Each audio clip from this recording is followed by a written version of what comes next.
Welcome back to the Comics Aficionados, the greatest collection of comic nerds on the entire interwebs on YouTube, the best podcast related to comic books that you'll ever find. Today we got a great panel. We got lots of stuff talking about. We've got the spoilers for Infinite Frontier #0. What is the future of the DC Comics universe? We're going to talk about it today. What the hell is wrong with X-Men? Who's in charge there? Nobody knows. We've got the X-corp series coming out. Very disappointed to see who's is the creator for that one. We're also going to talk about some name changes on some DC titles.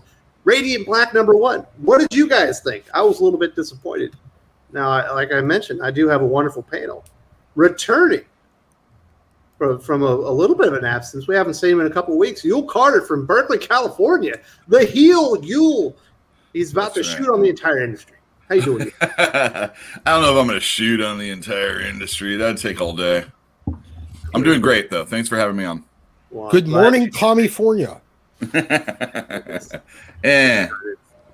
Starting early. Also with us is we got a professional writer in the house. He's an award-winning. Wait, he's just a writer. He's an editor, but he's an award-winning editor.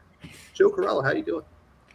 I'm all right, Wes. How are you? How's everybody? Happy Saturday morning or wherever the hell you are. Doing very well. Hopefully everybody has big plans for Valentine's Day. I took my sweetie out last night. Had a nice. Did you know we do grams here? I had a 500 gram steak. Turns out that was like 18 ounces. I thought that was something completely different when you were like, we do grams here. But... no. Yeah, grams here too. Wait, where's Brian Ball? Whoops. So I had the meat sweats last night. It was glorious. Nice. Next up is the curmudgeon of critical himself, Pele. Sounds like you're trapped underneath a few inches of ice. How you doing? Yeah, it's like a big just dome of glass around here. It's pretty, but I'm not going anywhere. Fuck that. Like when Invincible destroyed Las Vegas, right? Mm-hmm. Yep. The nerds are outing themselves. Read it, kids. Don't wait for the cartoon. So Seriously, read Invincible. Next up, we do have the man with a much bigger channel than me. I don't know why he still comes over here, but I appreciate the time. Comments by Perch. How you doing, buddy? Hey, I'm doing great. I don't have a much better channel than you. Stop that. It's I produce more than you, so I volume yes, but quality no. So anyway, thanks for having me here. Well, I'm glad you could make it. And last but not least is the co-host of the Comics Aficionados. I don't know how you doing, Doc. Are you more salty than Pele today? Is this going to be a salty panel? I don't know. I was pretty salty last week. You were. I don't know. I mean, I'm in a great mood today. I got a brand new recliner getting delivered this afternoon. Ooh. Does it have the massage and the it's got everything. It's all power, everything. Power, the cup holders with the LEDs built in, the pockets underneath the armrests. Electrical motorized lumbar support. Does it have a cooler? Mine's got the cooler in the side where you kind of pull the door open. Oh no, I didn't go that big. I stayed at a reasonable price. I didn't go into the $3,000 plus range. It wasn't that bad. I got a closeout one. Okay. One on closeout is pretty good. Can you plug your phone into it? Yes, I can. Yes. Awesome. Yeah. I do want to give a little shout out to some of the wonderful viewers we've got. We've got Chris from Comics Exposed. Probably going to get him on the channel here next week. Tevia Smolka, Everett Todd. Who else we've got? Jamie Moon Knight, Anderson. Marvel 2099, Jamie Andreasen, Lane Kramer. Well, do we have anybody else? We got Malciedo 1904, Raw Henry in the house. Jeff Everett Todd. Everett Todd. I think I said that one already.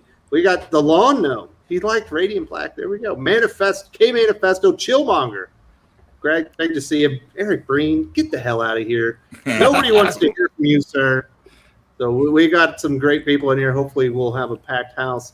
We've got a super chat from Lane Kramer. Thank you so much for supporting the channel. Perch and all. I liked your stream last night with Jeff. Speaking of Jeffrey Thorne, the new writer for Green Lantern. Only one moment. We need more LaFreeze in our lives. Need some Orange Lantern action. Yeah, thanks, Lane. That was a great. It's very nice for him to come on. I appreciate him. He just talks. He's honest and he puts stuff out there, and it was really nice to just hear. I don't know. He was very forthcoming with a lot of things. I would like to see LARPs. I'd like to see a lot of this other stuff, but I do take the point, which is there's so many things going on with the Green Lantern universe. You start throwing them all in there, and pretty soon you don't have a story. You're just doing kind of a greatest hits of Green Lantern moments. And so I get that. And if he can deliver a really classic, good Green Lantern story, I hope he does, then that's really all I want. But anyway, I'm intrigued. He definitively stated he's not killing Hal multiple times. So there you go. Are we getting a City of LaFreeze story? Yeah, hopefully so. Maybe not. All right, so there we go. Thank you very much for supporting the channel, Lane Crane. Really appreciate it. Now let's get right into the action. We've got the Infinite Frontier spoilers. I accidentally said on my channel they were on Reddit. They weren't. I guess they're on 4chan. I don't know my message boards. I don't really venture into those areas of the interwebs all that often. I don't know. Joe, what did you think? Was there anything in there interesting to you? Any surprises? Anything you're looking forward to as far as what we're going to be seeing in Infinite Frontier? I mean, first though, before I get into anything, can we talk about spoilers? Absolutely.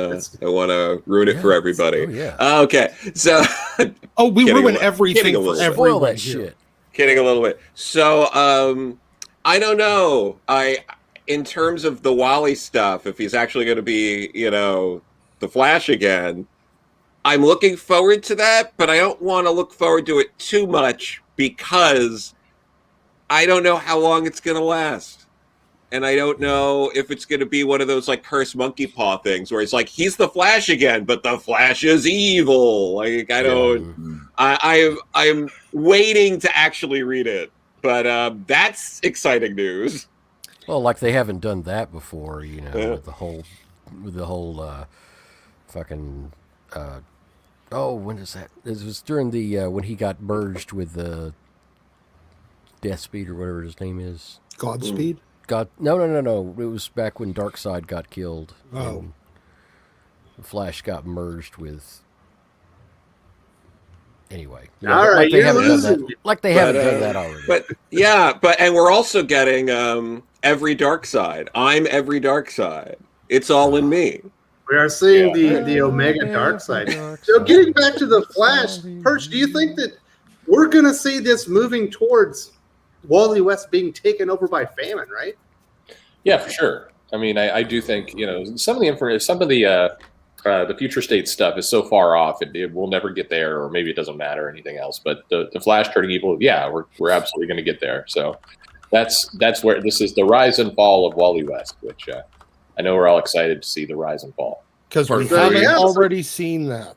Yeah, Joe's excited. I'm worried. It's like I've seen this story before. I'm excited for the rise. I'm with you. I just like it's the monkey paw. You get the fall then afterward because for whatever reason they want to stick Wally and Hal, which is again why I have some faith and confidence in what Jeff Thorne once said that he wants to do. Like don't constantly do the build them up just so you can screw with them again. Fans are really tired of it with those two characters. I don't know. You excited to see Wally West go evil and start murdering heroes again? No. Wally, I don't know. It's weird. I don't usually see the Hal hate quite so much because he had been gone for so long. Yeah. Personally, if I was going to kill anybody off, it'd be Kyle Rayner because he was the replacement, and that's how I felt at the time. We did a lot of time with him. He did not come up last night. I want to just point out. That was weird. Yeah. Yeah, Kyle Rayner all was the Gen Z mysteriously absent. millennials love Kyle Rayner and just want to see them cry. I understand. Everybody has their favorite characters, Yeah. but like Wally West, it's just when they put so much time and effort into these characters, like Kyle Rayner or Wally West, and then all it is like it's like new writers come in and they have to go and kill somebody or make somebody really horrible. And they choose these characters. It's like the decree is like they're allowed to be touched, but nobody else is. Yeah, I mean, the thing I'm afraid of is if they did try to like kill someone like Kyle Rayner, that a stupid writer who's a jerk would do something like, I'm gonna fridge Kyle because remember that time with his girlfriend? It's poetic or something. So I'm gonna just fridge cut. Like that's what I'm afraid of. They Hacks. would think that that's some kind of justice too, in their own warped little minds. It has to be Major whatever his name is. Yeah, Major disaster. I can't remember. You know what's got me worried was the mention of the Spady in there with the red arrow. They've done that character so bad for so long. They're like, oh yeah, he's coming back, but he's lying low. That means they're murdering him, right? Yeah, Pretty much. For sure. Yeah. Speedballs. Yeah. Is he going to be a murderer or is he going to be Red X? Oh no. Oh, God. He's actually Racer X, Speed's brother. That's the one right there. That's the one. We need the little monkey and Trixie also, right? Oh, nice. Chim Look at all Chim. these properties. Oh yeah. So were you guys surprised they didn't identify who Red X is going to be? Is that going to be a big payoff in this Teen Titans Academy? Well, I don't know about big payoff, but it's going to be a payoff. I mean, they're definitely gonna stretch this out for a year, and then Jason Todd. Yeah, it will definitely be super obvious in the first issue, and then 12 issues later, they'll do lots of misdirection. It'll be exactly who everybody thought it was. So. Yeah, because everybody thought it was Clown Hunter. Probably, I thought it was. Yeah. Clown Hunter. Yeah. I get okay. Maybe unpopular hot take. I don't care. I just don't care. He's a great new character. I like Clown Hunter. Just sort of, let him fill him out a little bit. Make him substantial before you go fuck with him some more. Yeah. What do you don't care? You didn't like the animated series? No, the animated series is fine. I just don't care about this mystery. I don't care. I've been burned out of comics doing the who's under the mask? I will find out. And Is it Aqualad? Sure, why not? Yeah. Aqualad, perfect. They're all taking turns. It's one of Bruce Shark Wayne's Boy. children. That's it. Shark Boy. Well, everyone's Bruce Wayne's child. That's right. it's true. Yeah. Oh, City of that's Bruce. right. Yeah. I like the character Red X. I don't. I don't care about this mystery, and it because it feels so manufactured. That's my problem, and I do feel like I've seen this so many times before. Of like, who's this character? Who's the Scarlet Spider over in Avengers Academy? I don't know. It's a clone. I don't care. Yeah. It's Karate Kid from Legion. Yes, make a Karate Kid. Oh, Yep. That'd be great. Yeah, that would be actually a much better answer. so Uel, I feel like maybe I'm stupid. I'm missing something here. Now, apparently, Hippolyta is going to vacate the throne of Themyscira so she can become the new Wonder Woman because Diana Prince is ascended. She's apparently in Valhalla. Don't ask me how that happened. It makes no sense. So Nubia is the new queen of Themyscira. Why isn't Nubia just the new Wonder Woman? Why would Hippolyta... I don't know. I thought that was... Well, it's going to be a Wonder Woman for everybody, right? At least that's what I don't know. Maybe I'm wrong. But I thought Nubia was the character they were pushing. I mean, they have that young adult title. She's in Immortal Wonder Woman. And I thought, this was the time to do it. But I don't know. Queen of Themyscira. Well, I guess, being a queen is a good way to go. I don't know. Do you understand it, Joe? It seems more likely that Nubia would just be the new Wonder Woman. I feel like again, like all of this stuff is so temporary because we've seen all these gimmicks done over and over again before. So what, like maybe Nubia would be, well, she was, what was it? The way they're doing it, she's going to like be the leader of Themyscira while, I can't say her name. Hippolyta, yeah, is out there being Wonder Woman again because we've seen her be Wonder Woman so many times at this point. I don't understand why we have to do that again, but okay. Like she's been Wonder Woman so many times. There's no novelty to that. I don't understand what the point of going in this direction is. Yeah, it's true. Because reasons. Well, they couldn't give it over to Nubia, I guess. They just wanted to have her lord her power over everybody. Maybe they'll do like a a Yas Queen thing. We're absolutely going to do That's even better. It's just if Nubia was like Wonder Woman for like a year or something, sure, fine, do that. But like, I don't get it. Bruce Wayne's the new Wonder Woman. Everybody's waiting for Yara Flor to take over, right? She's a girl now. They're going back in time. She's Wonder Girl. Well, she's also busy fighting her arch enemy CW. So yeah, that's true. It's absolutely true. Mark Guggenheim. There's some other things in there. Pele, are you a little surprised that they're going to waste the murder of Bane on this Infinite Frontier comic instead of actually having it happen in like Joker?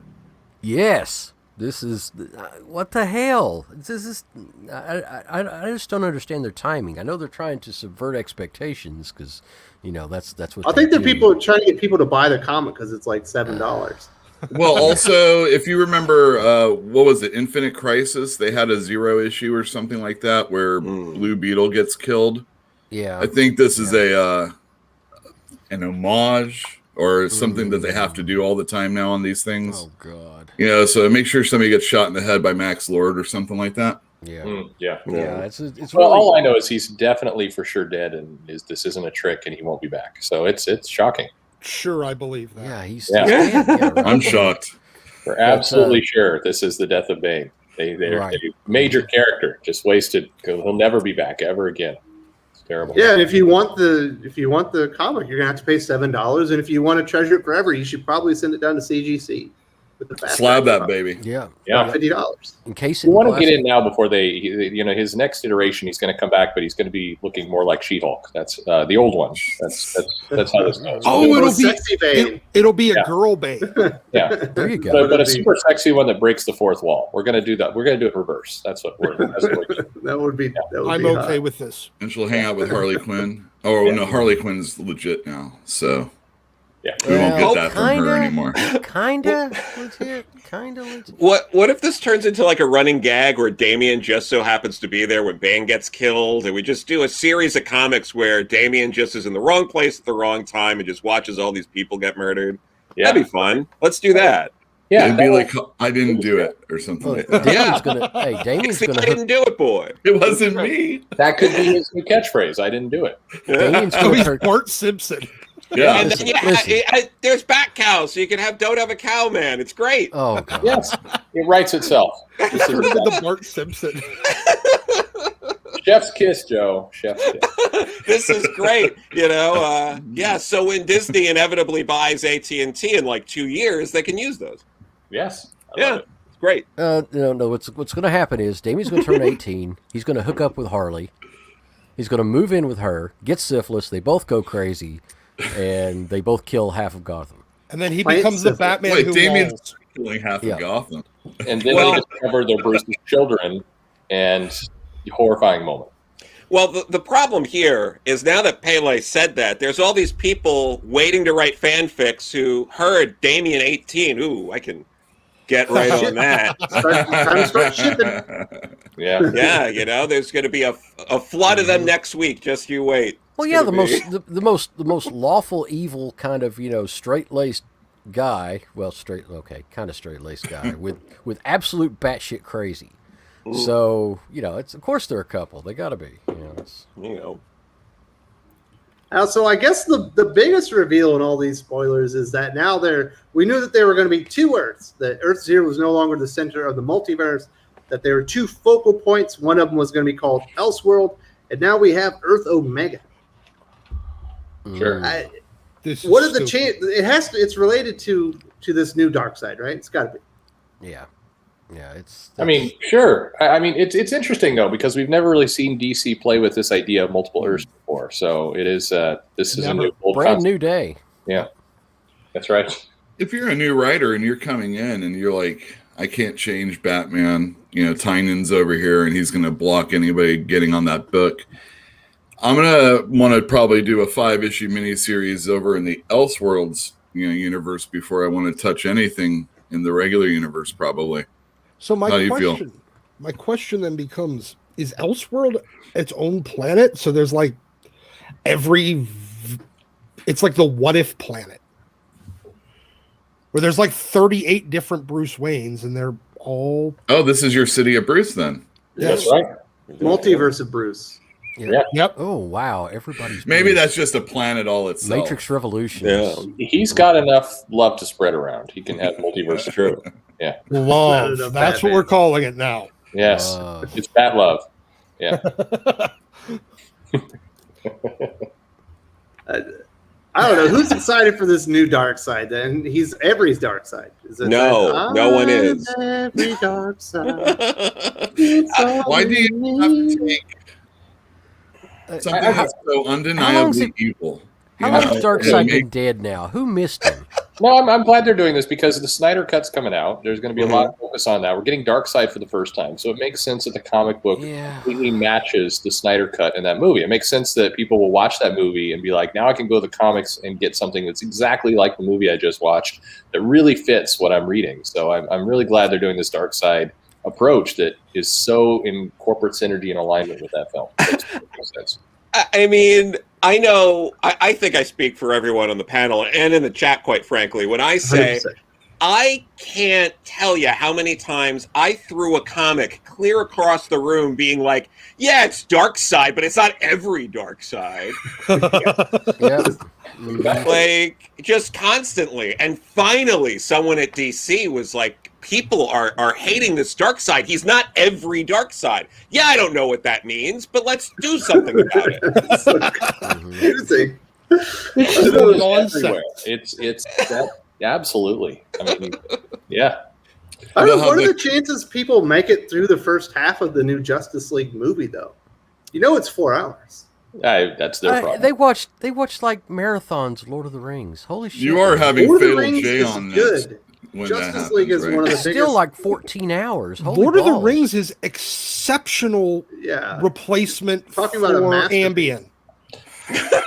Man, you're a fool. Lord I of the Rings is am happy amazing. to sit down and watch 12 hours of Justice League. So let's One third of Lord of the Rings is excellent, and the problem is 1/3 of it's kind of spread out through all three of the movies. Yeah. Yeah. Too much Frodo and Sam. Oh jeez. Oh Sam, When I start look rewatching longingly those into my movies- eyes while we jump on the bed. But Oh, now we're going my to get a goodness. photo in the black costume. So that all makes sense. I Oh my goodness. I just So fall we are asleep. Darkseid, right? That's going to be their next comic book.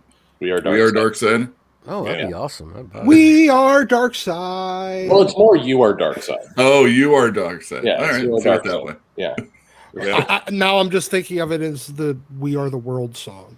By the way, Uh, if people in the audience, if you've not watched the Imaginary Axis video on Darkseid, you need to go watch that, because I'll tell you, that is some amazing shit he comes up with explaining Darkseid. Just, After not you right finish now. every video on my channel, please. yeah, not right Before you now, go and- but later, go watch that.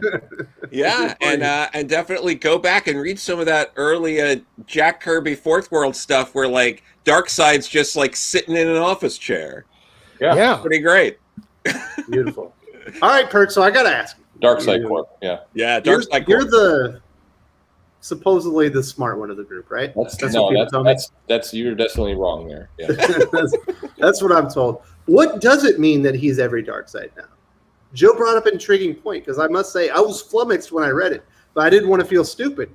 But now that I I can know answer someone that. else is like, what the hell does that mean? What can does it answer mean, that. Perch? It means there's a little bit of evil in everyone, and you can tip over into that evil and attack the Capitol building at any moment. Mm. Yeah. Now there is principal Darkseid, which is like cardinal dark. That's Darkseid. That is the primal, all-encompassing evil of the multiverse. And then you've got one Darkseid per universe, and every different Yeah. world has a Darkseid, and every different DC world has a Darkseid. So they're like all these fractions of Darkseid all over the place. And did they actually kill the primal Darkseid? Well, apparently they did. So that was really bad. And now They stole the plot from the movie, the one with Jet Li. Yes. yes. Motherfuckers. I had no idea. Well, there you Well, go. there you He's go. gonna be They too- give you a more honest answer there. Yeah. But the thing is, Is he they more couldn't have like- killed Darkseid. They couldn't have killed Darkseid because as long as there's evil anywhere in the multiverse, there's Darkseid. So it's Yeah. like, okay. Yeah. It's just like So in he's Buffy the new Batman Vampire Who Slayer. Walls? Yes, it is just like Buffy the Vampire Slayer. Yeah. No. It's just like Buffy the Vampire. Yes. We do have a super chat from Lane Kramer. Thank you for supporting the channel. Any of you dreading Amazing Spider-Man 60 coming soon purchase? Oh yeah, for sure. Is that because it's the super duper big one that's expensive? No. I mean, they're in the solicitation. I mean, they're teasing this. They've got this romance cover of Peter and Mary Jane on the cover with. With the centipedes. Yeah, and it's promising a shift, and it feels like one more day. Yeah, they're going to pull the rug out again. She survived coming out of this Last Remain stuff, so I mean, we'll see. But it feels like they're going to keep screwing around with this relationship for reasons I don't understand. Like, don't give the fans what they're asking for. Just keep making that shitty. You Iron says Perch hates Spider-Man. I did not know that. I don't hate Spider-Man. No, I do not hate Spider-Man. Sounds Why like do you hate Spider-Man? No. It sounds like you do. I mean, I've never really heard you go off on Spider-Man hardly at all. I did It's like all an hour and a half X-Men talking about and Legion and stuff like that. It's all group Daredevil. books. I mean, Joe and I did an hour and a half talking about how Craven's Last Hunt's one of the best comics of all time. Oh, That's damn. a Craven story. That's not even a Spider-Man story. That's true. Spider-Man was killed in that one. Maybe I'm not making my case. No, I love Spider-Man's great. I don't like him going around with Mary Jane. It was good. It was a good relationship, good marriage. Don't mess it up. Spider-Man was great. I don't know why they stopped after David Michelini and Todd McFarlane, but it's a great story. That's right. Before that, it was Ron Friends, and Roger Stern and stuff like that. And personally, I was never into Mary Jane. I like Peter Parker having to scope out chicks at the laundromat and stuff like that. Oh man, Gwen. Yeah, Gwen, you like creepy Gwen perv. Stacy. I do. I was growing up and I was like, what's going on over there? And Spider-Man was kind of doing that at the same time. What's going on? So, Perch, why do you hate Ragman? I have no feelings toward Ragman, really. Ragman's fine. Ragman could be great. Just give me a 5-issue and I can do it. There you go. Yeah. My daughter wants Craven to shave his chest. I don't know. I always felt the same way about Scott Hall when he was in The Outsiders. You know what I mean? All right. Yeah. Why are you so hairy when everybody else is clean shaven? Well, yeah, I mean, you're doing all that blow, too. Somebody could hold you down and get that done. 40-year-old virgin style. Yeah. Goodness. All right, so we do have a super chat from Just Out. Thank you so much for supporting the channel. Very generous of you. Before Deceased, I thought the anti-life equation was a bit lackluster, but in Deceased, it was given major teeth. What did the panel think of the anti-life equation before and after? All right, Pele, what did you think about the anti-life equation before Deceased and after? Did it change your views? They changed the nature of it. I thought that was kind of cool, but I think that one way they narrowed the scope of what it is in Deceased, but I kind of like the way it was before, where it was kind of like, not really as definable, not really like, it's zombies and it's undead. Well, no, that's not always the case, but, it's nothingness. It's the opposite of something. It's the riddle of steel. Yeah, well, no, riddle of steel is that's wrong. Conan. But anyway, I like the way it was before, but I enjoyed the Deceased story so much, so I just kind of wave it away, and go, okay, all right, fine, they want to fuck with it. We have a dissenting opinion on Just Out. Does anyone agree with Jeff that maybe in Deceased they appreciated the way that they used the NLI equation being better? I'll say at least that there were a lot of times previously that the anti-life equation was just this sort of nebulous thing that was floated around as a threat that didn't Ex Machina. Yeah, it wasn't really fully developed in some cases was the where it's ultimate come up in the nullifier. past. Yeah. It was DC's ultimate nullifier. Yeah, so I can everything see that exists is, and the anti-life equation isn't. It's kind of like it undoes what is, and it doesn't mean. And now in Deceased, it's like, oh, okay, well, it means zombies, and it means undead, and it means everything's evil. Well, no, that's not exactly right, but I think that's just the way it manifested itself in that story, isn't it? Well, no, because it was in Cyborg, and when it manifested in Cyborg, the purest form of it, it turned everybody into zombies. So instead of just annihilating, it just changed the matter into some other type. Should have been the nothing from the never-ending story. Yeah, everybody definitely should just should have went been, whoosh, and just was absolutely disintegrated as soon as they came in contact with it. Kill those horses. Yeah. In I would like to sludge. throttle a guy that's out here revving his engine up outside my house. What I'd like to do. Look, I think it's if you're going to elevate the anti-life equation, if you're going to elevate villainy in a way that kind of becomes a creeping threat, that's not a bad plan. And No. well, I'm for that. So, of all the things, yeah. Well, there you go. Thank you very much for supporting the channel. Obviously, we here on the channel mostly love Disease. I don't know. Did you ever read it, Uel? I read some of it. I thought it was pretty okay, but I think I said on the show before, what if and Elseworld stories, if they don't really matter to the characters, then why am I reading them? But they do now. That's true. I got suckered. I should have been reading them this whole time. Now I got to go back. Thank goodness they have collections, and Yes, I they can do. do that. Yeah. Well, there you go. So thank you very much for supporting the channel. Do we have anything else to say about the Infinite Frontier spoilers? They're infinite. They're infinite. It's going to be totally worth $8. Yeah. I'll just read it in front of a mirror. As a retailer, are you excited about this? Do you think this is going to generate interest? Is this going to put asses in seats in your comic shop? Go ahead, Yo. No. I think this might. I'll order extras of them, and it's hard ordering something that's so expensive in extra form. But, there are lapsed DC readers, and hopefully I can get some of them back, or at least excite them with this one. Will it get them to come back for this universe that is basically Justice League, Batman, and a bunch of people creating comics that they don't really know yet? Yeah. I know Batman, though, and I know Wonder Woman. Oh, wait, where's she? Yeah. Oh, I'm starting to talk myself out of it now. No, I don't think it's going to. And it's just going to be like, this isn't Rebirth. This isn't New 52.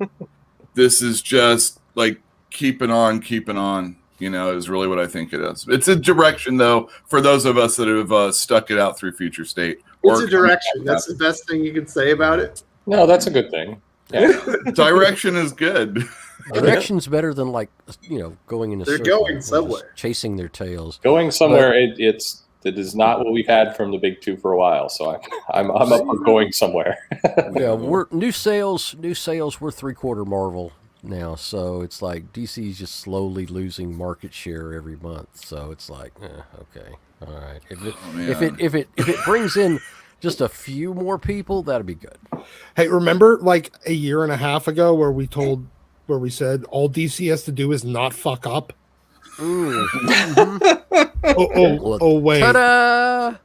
Yay, good job. Well, DC has not only that, but and we've talked about it before, that there's a lot of retailers that are not on board with DC. I know at one comic store before it was about to close down, I started having customers come in to buy DC comic books because they're like, ugh, our store didn't switch over to Lunar or the other one.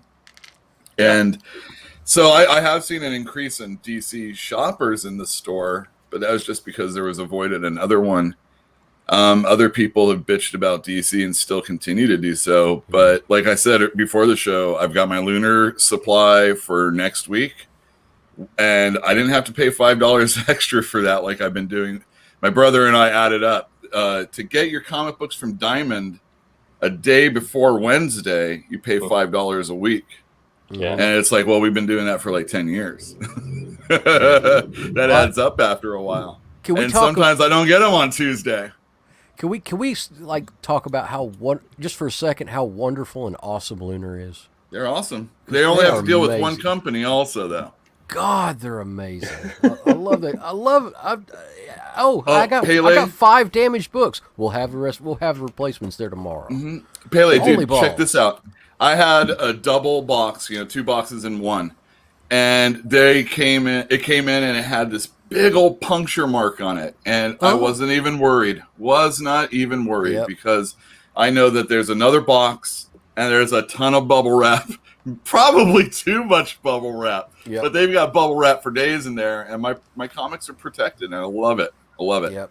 I'll tell you, in getting accounts set back up now, because I should have a reopening relatively soon, I'm still messing around with Diamond and getting some things, getting access. Lunar was within 24 hours. So, yeah, they're way, way different how those two companies are run. They're hard to talk to also, though. I mean, like really talk to. I just want the stuff to ship on time and cheaper, packaged well, and have. Yeah, but I've not had to talk to him, but like just a couple times. It's like most of it's just like, okay, I'll just send an email. Oh, done. And it's done. Yeah, it's all as soon as I email. send it. Yeah. No. There you go. Much Sounds better. like Lunar is doing very good. We shall see the future of that company. I did want to say thank you to Kenneth Dowling for this very rude super chat. Kenneth. Thank you for supporting the channel and also hurting my feelings at the same time. Hi, Wes. I wanted to make sure that you, Patrick Mahomes, and all of Kansas City are okay after last weekend. Crying face. Thank you, sir. I actually went with the Crying, Chiefs, but smiling. yeah, he's mocking crying me. I get it. You guys may not like him, but Brady is the GOAT. I never said Brady wasn't the GOAT. I still fucking hate him. Should have won against the Giants. Had a perfect season. Then it would be like 100%. Yep. That's what I say. You lost to Eli Manning. Twice. Twice. What a loser. See, I like The Brady, but I like the Mannings better. So, I don't like either of them.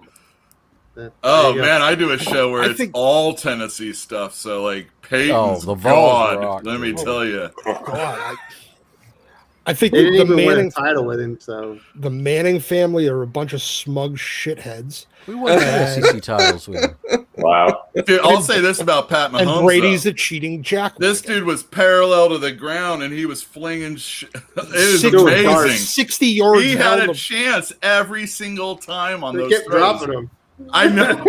That guy was like, Oh, he didn't complete it. There you go. I have behind never his back. Holy I have cow. never seen a dude with a stronger arm. And he had a broken toe. He's going to have surgery. I Yeah. mean, my God, that guy's amazing, though. I mean, he It- might be in the future It if he looks doesn't die. he like the way he throws a ball. It's almost like he has like one of those like bazooka things that they use to shoot footballs to people, just attached to his shoulder, because it doesn't matter what position he's in, he can still whip it 40, 60 Yeah, yards he's down got field. the two spinning things that shoot that Yeah. stuff out. He's like Warren Moon. Anybody remember how Warren Moon used to throw a pass? That guy Holy can get balls. knocked down, though. He was a monster. He was a mountain, is what he was. Warren Moon.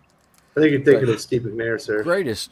Steve McNair. Oh, Warren Moon though, the tightest spiral in football. Absolutely. There you Holy go. God.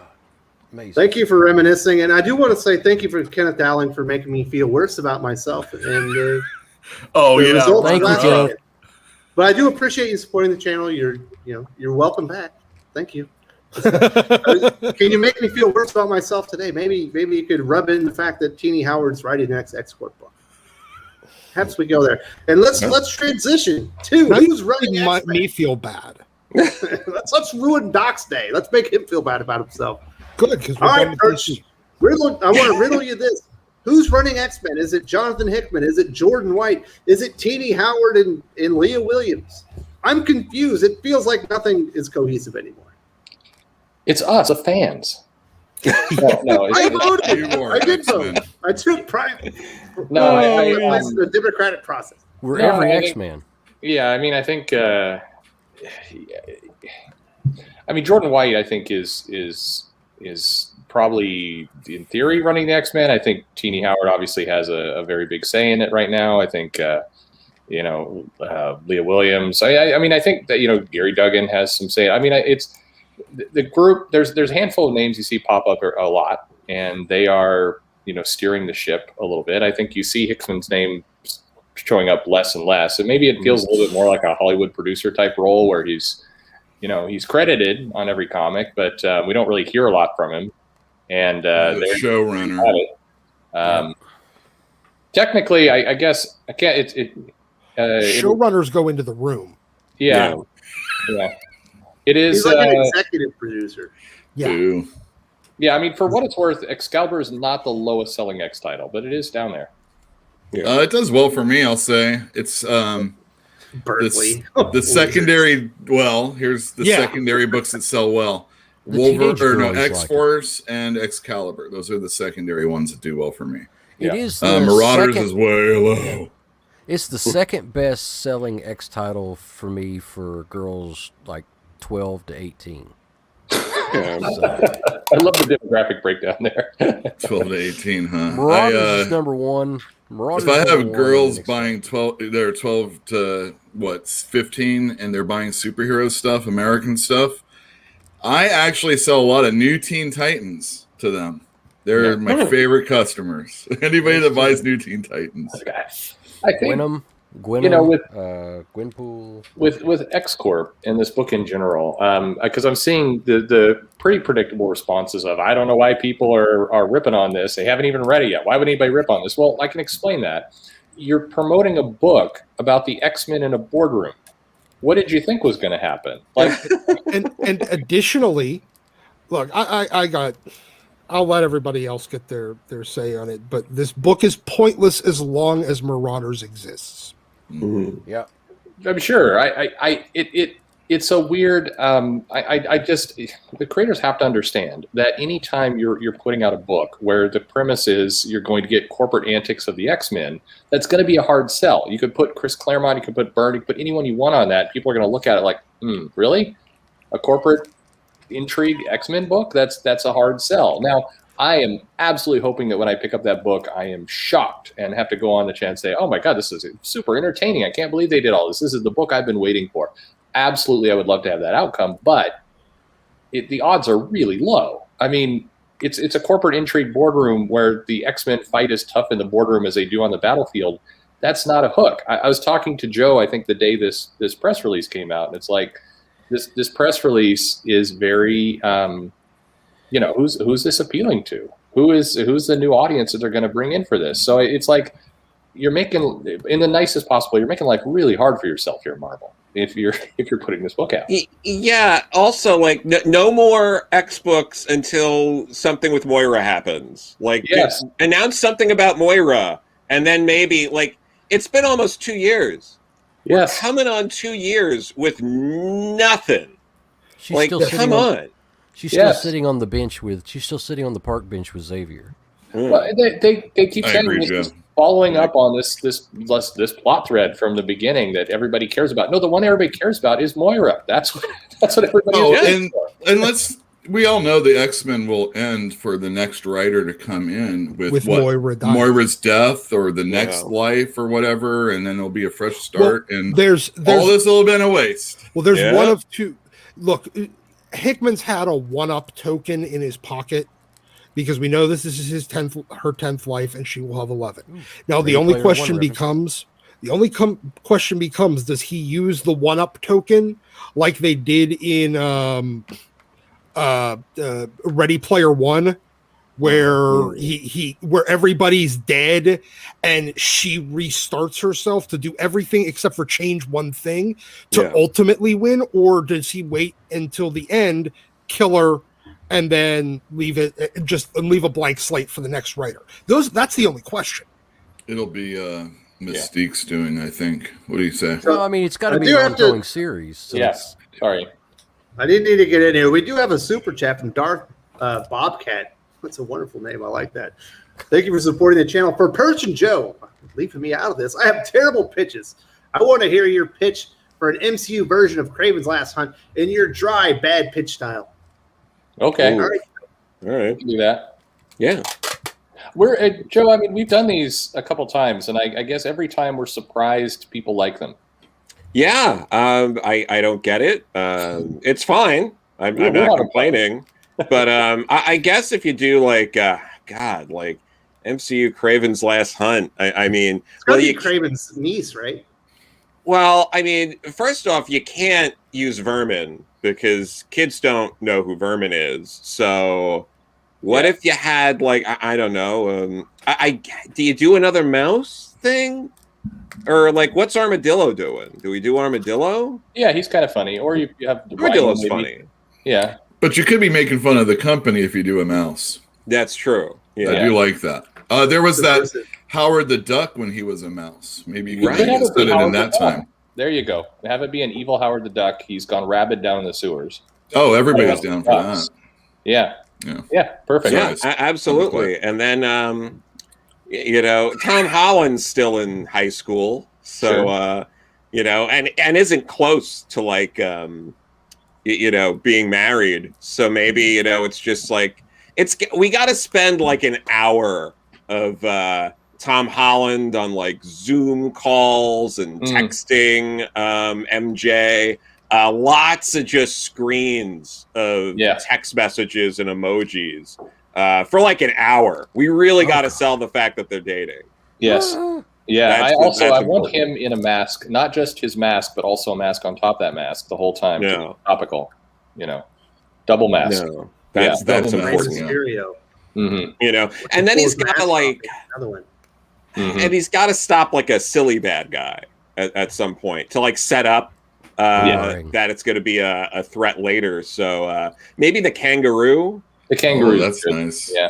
Yeah. Let's do the kangaroo. So he stops like the kangaroo from like robbing. Do we just shit on that same bodega from like the first movie? Oh, like the kangaroos just robbing that because that's continuity. Yeah, you guys are getting close to $6, just to let you know.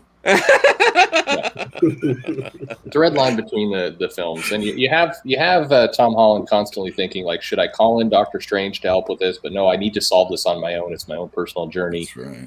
So that and it also gives you a chance to have him hallucinate a bunch of Tony Stark stuff. So, but maybe this should be like Red Wolf instead. Then he's Craven and Red. Maybe they could be involved.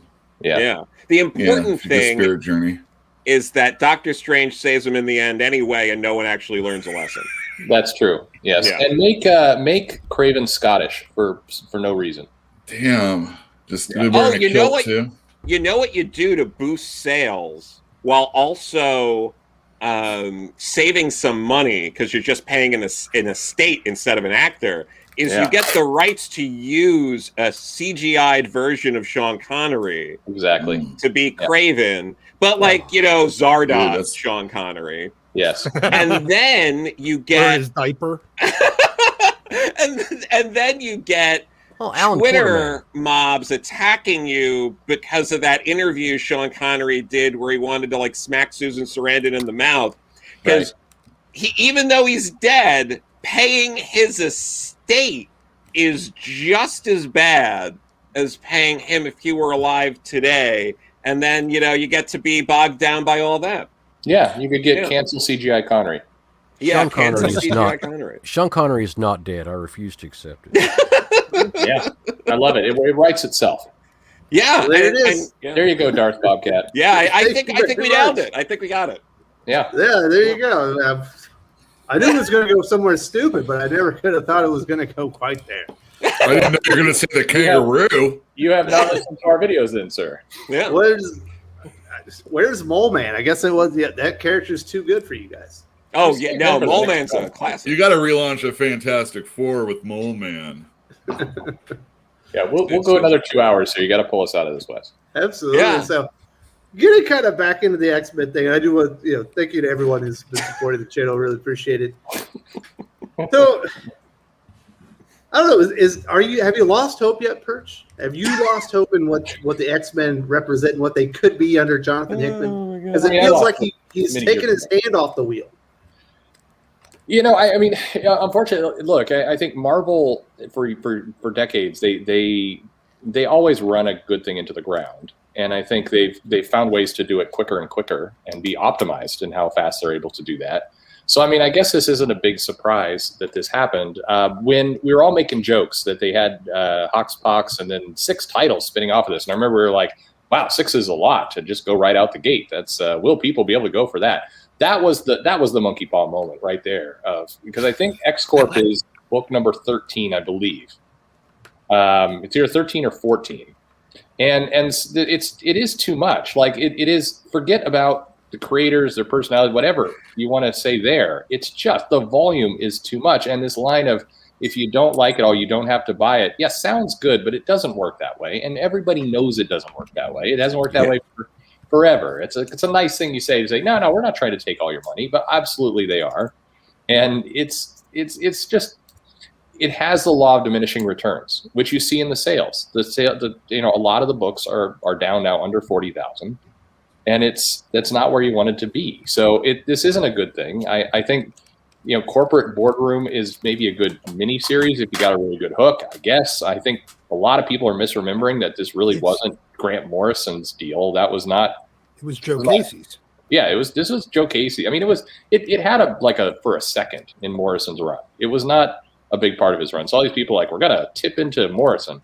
You're not. And so I think overexposure. I mean, I don't know. Are the people at Marvel at this point going, well, the ride's going to end at some point, so let's just shove everything out the door until it does? That's kind of what it feels like. But they've been like that for 20 years. Exactly. They've been That's why shoving this isn't stuff out the door surprising. Yeah. Yes, and that's why they're shitting all over themselves every year, even faster.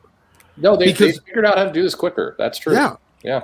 The thing about the X books going off of House of X and Powers of 10, if you didn't know that they were already selling out hardcore, you should have known when they announced the Fallen Angels title. I don't like people going back and telling me that Fallen Angels is good from back then. You can like it, but don't tell me it's good. You have to admit it's crap. Oh, it is. And you don't go and start up a new title with Fallen Angel. And it was over. I knew that Hickman, none of these books were written by Hickman. Yeah. He doesn't have anything to do with them. You can totally tell that. And we all know it was supposed to be the Legion voting for an X-Men character. Yep. It grates at me. I'm not going to say the words. But no, I think that's it. Marvel they remember when X-Force, when it first one came out, or not X-Force. Yeah, X-Force. It was quaint because, we thought that was too many X titles back then. Yeah. Yeah. And that was even replacing. We had no idea. And that was even replacing New Mutants. Yeah, you're right. So you had a whole five X team books. Actually, I'm thinking X Factor. Even back then, people were saying "Oh, there's another X book." Because you had X-Men, New Mutants, and now you have X Factor too. Yeah. Oh God, that's too much. 2 a month, during the summer. Oh, too many. Oh, I loved it though. I mean, I'll tell you, during that time when I was working at a shop, that was the high times right there. I mean, holy shit! We had people that were, we literally had to run them out of the shop at 9:00, with like a broom to get them the hell out of the comic shop so that we could close. That completely different time period, and that time period could support like that many books. But now, it could support 3. We can support 3 right now too, because there's 3 good ones: Wolverine, X-Force, and Hellions. Sometimes X-Men's even good. Yeah, I mean, but even there, I mean, Hellions is really low. Like it's in a near cancellation low. X-Force is not much better, honestly. They're not. There's too many. Again, there's too many. It's too many. If they were all great, it wouldn't matter. My LPS has copies of X Factor, Marauders, and New Mutants literally rotting on the shelves. I mean, 3 inches thick on every issue. And yet at the same time, they're constantly sold out of Hellions, but they don't bump their orders on the books that are actually selling out, and they just keep ordering the same amount of the books that are rotting on the shelf.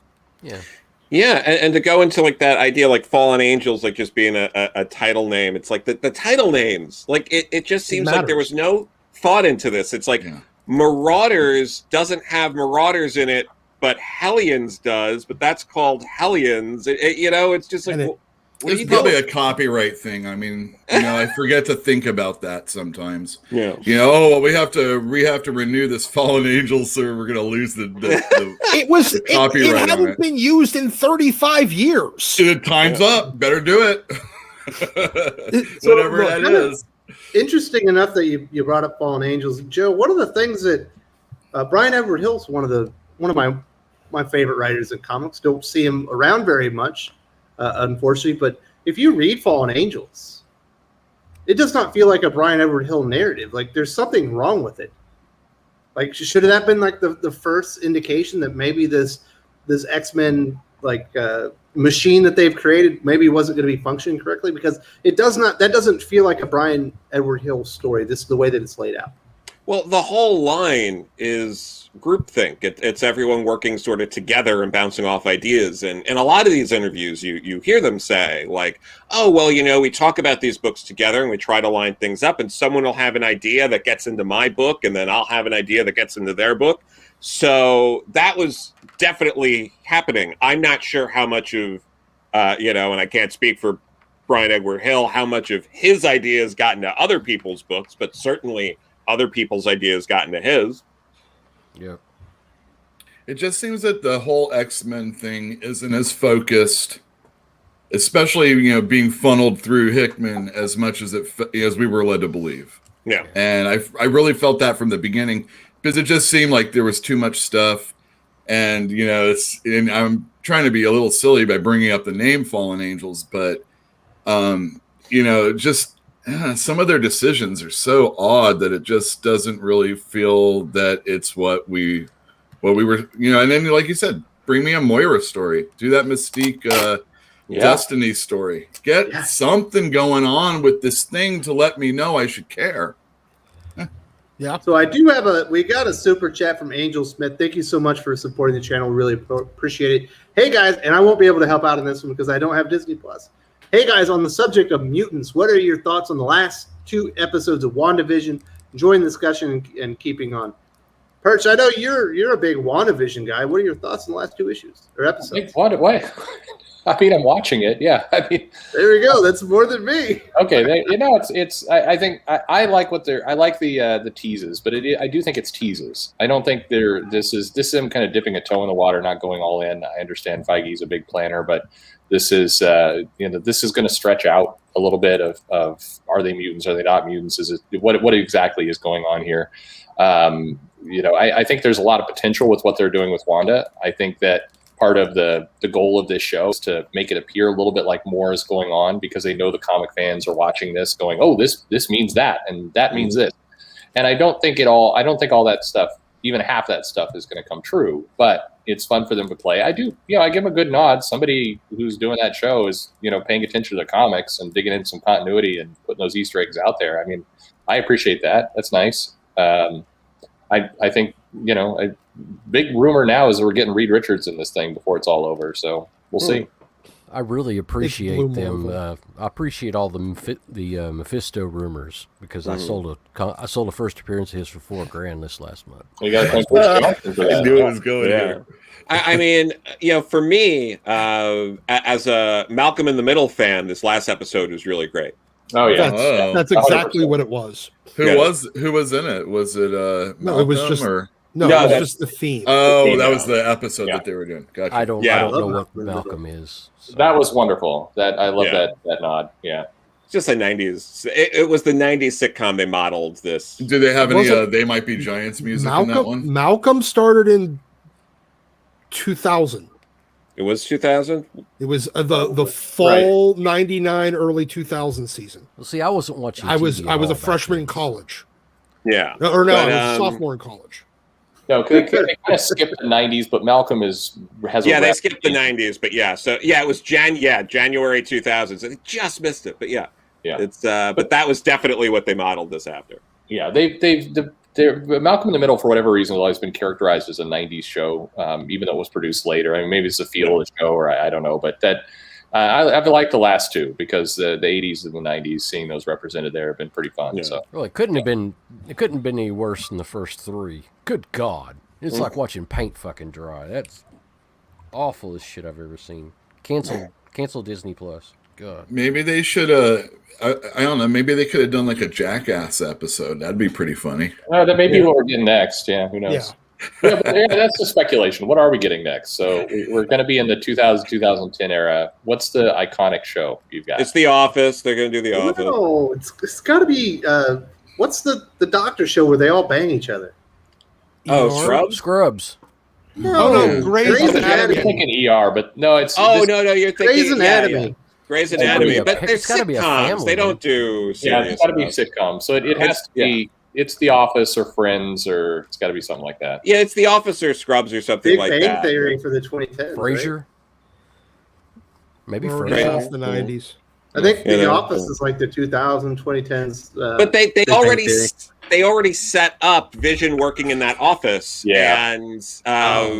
And if they do The Office, they know everyone's going to be like, "Oh my God, it's The Office! I remember The Office because I never stopped watching The Office." So, And then John Straczynski comes in as Reed Richards, yeah, Yeah. right? as like the boss, and then like, I'm sorry, we potentially spoiled because there's a good chance that's going to happen. So, Yeah. There's a Modern Family in the chat, and that's a Disney product, right? ABC. It is, Yeah. but that would be your 2010. So that. Oh, okay. Yeah. Man. but that could be if they skipped the '90s and went for Malcolm in the Middle. You know, that's very possible. Then, yeah. I think that's pretty astute, though. You've got 2 more sitcom episodes, and then you've got a big wrap up. So I think. So is this whole thing Mojo?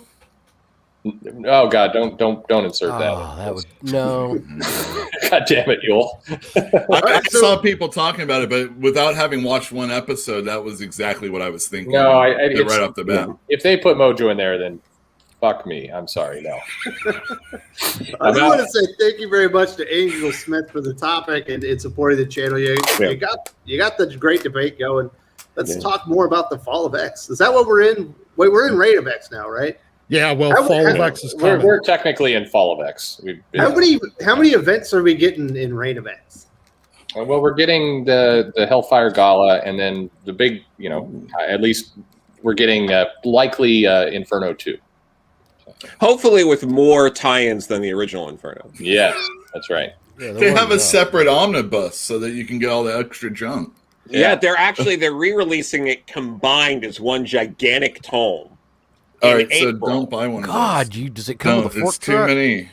Too Yeah, big comes for with that its own- line. So Does it come with its own that's fork coming truck, out or- to help reinforce the fact that Inferno's definitely happening. Inferno 2. So Yeah. Jeez. Please do. Free You wanna, be smart on social media, because a lot of people are going to be like, this is going to be way more issues than the original. And remind people, the original had a just shit ton of issues. Like I've seen people like, no, it only had 12 issues. No, you're forgetting some things.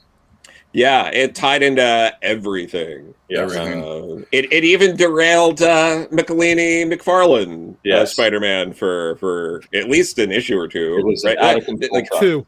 2 issues. Yeah. Yeah, it was like Marvel realized that Fall of the Mutants, they left a lot of money on the table, so they went for all the money.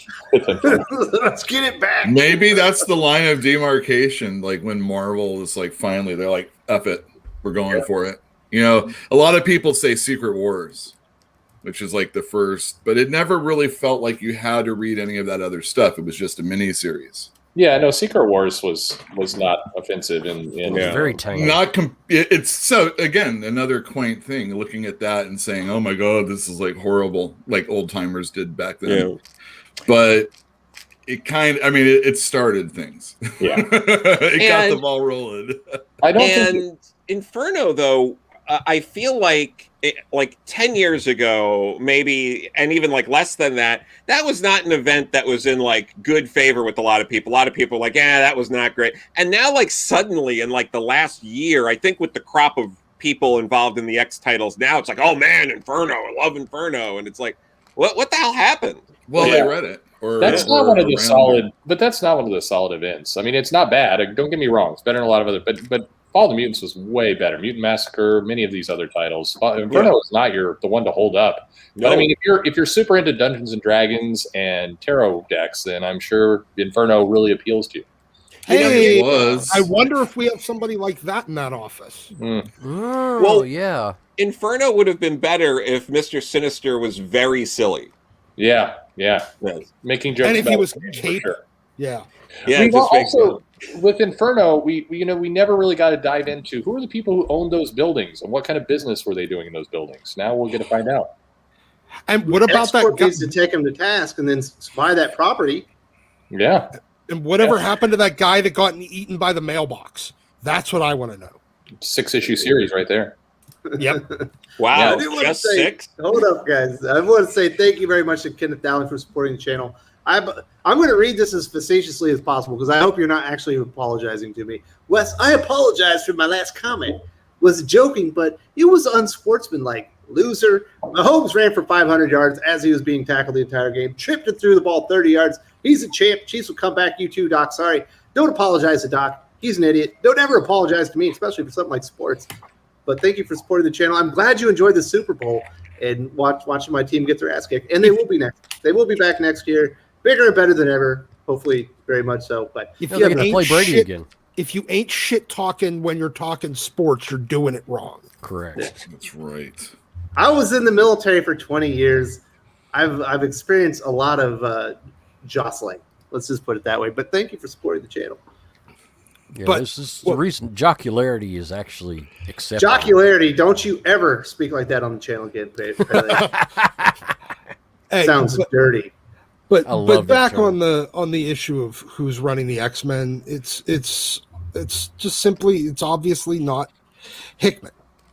Yeah, I don't really, at this point, I don't care who it is. I just know who it's not, and it's not the guy that advertised. That's what it is. Yeah, it's not. It's really the bean counter. I feel like, you know, Hickman is running the X office right now, like George Lucas was running the Star Wars holiday special. Yeah, or like he was. That's a good analogy there. Like he was running the extended universe books, the novel. Yeah. God. Mm-hmm. Where he just kind of said, it's not too far off. Fuck it. Fucking ship it. I always thought he just like had somebody there that, you know, was so in, like he had that one person that was so into his stuff that he knew he could pay them to keep it tight. Yeah. What scares me, what doesn't scare me, but what upsets me is that Hickman's Fantastic Four was so awesome, and his Avengers was great.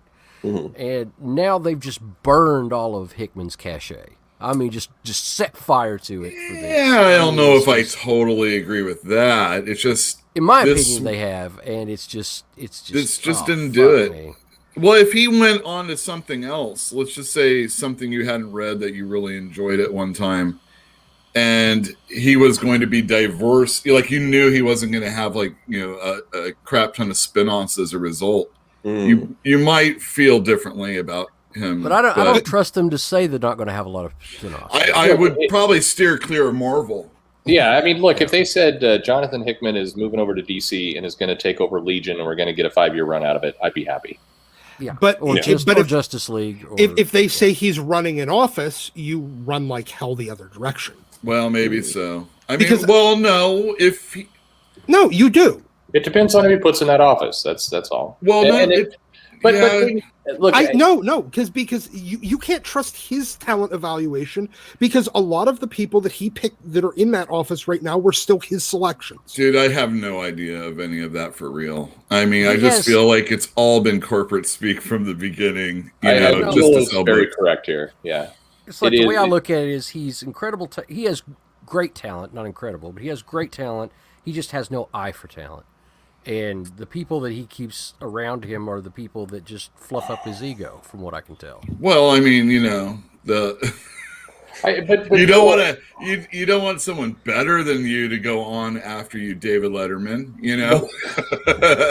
But no, I think you're correct. A lot of these are corporate decisions, and when Hickman was brought on, it feels like they're using his presence and his name as the line and kind of the initiative and the strategy as much as the comics or more. It's like this is, you know, Hickman has some credibility and some trust with what he did with Secret Wars and kind of that end. So it's like Hickman's coming back to Marvel. He's got this bold plan for the X-Men.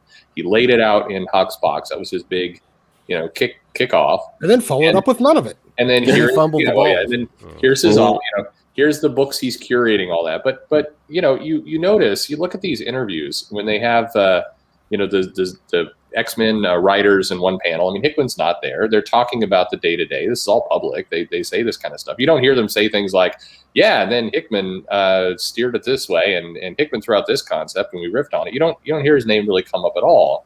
No. And so you just have to kind of come up with the thought process of, this is a little bit Marvel, you know, using the guy's name to sell a franchise, an initiative. And that shouldn't be that surprising. They do this for movies and music and things all the time. I mean, when you see executive producer on movies, you're not they're not deep into the writing Yes. and doing things. That's what Exactly. And so Exactly. this is more of a corporate effort than a Hickman effort that somehow went wrong. That's For all we know, Hickman's down in Tijuana doing animal shows 3 times a day, for as much as input as he's had recently. So animal shows. Yeah. I came in at the wrong time. All right, so we do have a super chat from Jasper Playing 9. Thank you so much for supporting the channel. This one's for Perch. What modern DC story do you think deserves an absolute treatment? Modern DC story. God. I'd say the GL one personally, just because it fits nicer in an Omni than any of the others. The Morrison GL one? Yeah. Yeah, I'm not. Sorry to taint that. Absolute Hush. We've It's already done. Yeah. Maybe you're I don't know. just That's Is that right. modern? Like that. I don't know. I mean, what's going to happen? I'm not saying if it deserves it or not, but what we will get is absolute 3 Jokers and absolute Doomsday Clock at some point. Yeah, absolutely. We're going to get those. I mean, Absolute Doomsday Clock will be is awesome. probably the answer there. Doomsday Clock. God, it got to be something else besides that. Last Probably Night on Earth. metal. I'm trying to think what No, modern is also. It could be metal, but I wouldn't do it. I don't know. I mean, if we're going further back, I mean, I enjoyed I guess I enjoyed the Swamp Thing Animal Man stuff in New 52, but I mean, that may be not modern anymore. Wait, is it Absolute Heroes in Crisis? Sure. I mean, we're more likely to get that than anything else. I mean, I'd love. Oh, so this is again not modern. I'm breaking your question, Yeah. but I mean, if you do an absolute treatment, next year is the 30-year anniversary for Vertigo. Maybe you should take a lot of those, the first arcs from Give each me of those shade. books Oh, I like that. and absolute, Vertigo 30 years later anniversary issue. Here's the first arc of all those launch. Give me Black Label 30 years ago. Hold on, guys. They already did that. Yeah. They did that like 15 years ago. No, they've reprinted those No, stories. they did an absolute Vertigo that was just the first couple of issues of all there you the go. early Vertigo books. It's already been done. We'll also probably get, again, I'm not saying if it deserves it, but what we will get is absolute Tom King's Miracle Man. We'll get that. Geez, balls. Yeah. Because for sure. Tom King hasn't had anything in absolute edition yet, and I think they're going to want that. Hold on, I actually have the actual correct answer for this. Okay. Absolute White Knight, because it hasn't been collected in an absolute edition. Ooh. It was done in France in a large oversized hardcover with black and white stuff. But they haven't done the absolute. You're going to end up with White Knight, maybe Curse of the White Knight, and maybe the Harley book and the Freeze book all in one. It'll be about 30 issues. So that's a great idea, but I would Yeah. let the 3rd and 4th volume come out because I think it will complete his story. Yeah, There you I go. mean, but I don't know if they'll go for 50 issues. And they'll do 2 volumes. That would be 2 volumes then, yeah. Fair enough. Yeah. Yeah. No, that's a good one. That's a good little story, and I think what he's done there is really solid. So It's the only thing that they've produced recently that actually really deserves it. Yeah. Absolute deceased, man. What are you talking Fuck Tom Taylor. Never give him anything. about? He's a damn good deceased writer, Don't man. care. Fuck Tom Taylor. Never give It him. doesn't matter if the writing's good. He was a jerk once on the interwebs. Once. He's a terrible writer. He was a terrible X-Men writer. There's a difference. But thank you very much to Jasper Play 9 for supporting the channel. Really appreciate it. We've got another. We've got from You Iron. Thank you for supporting the channel. Hey, I feel like reading a Black Panther fantasy adventure. What should I buy? All right, Joe, what are you suggesting this week for a Black Panther? Jeez, for a fantasy adventure? I mean, if it's about, like, the problem is a lot of the better Black Panther stuff doesn't really have fantasy elements to it. You're either dealing with, like, some of the more down-to-earth stuff from either Christopher Priest or Don McGregor, or I would highly recommend reading any Black Panther stuff by either of them. They're both amazing. But like, if you're looking for more like fantasy stuff that is closer to what like Ta-Nehisi Coates has been doing the title. It's more world building. It's not really too focused on Black Panther as a character. But yeah, if you want the world building of Wakanda and stuff like that, go with the Ta-Nehisi Coates stuff. But if you're up for reading a solid story about Black Panther, anything from Don McGregor or Christopher Priest. Okay. Yeah, I think that's Do we have any other recommendations?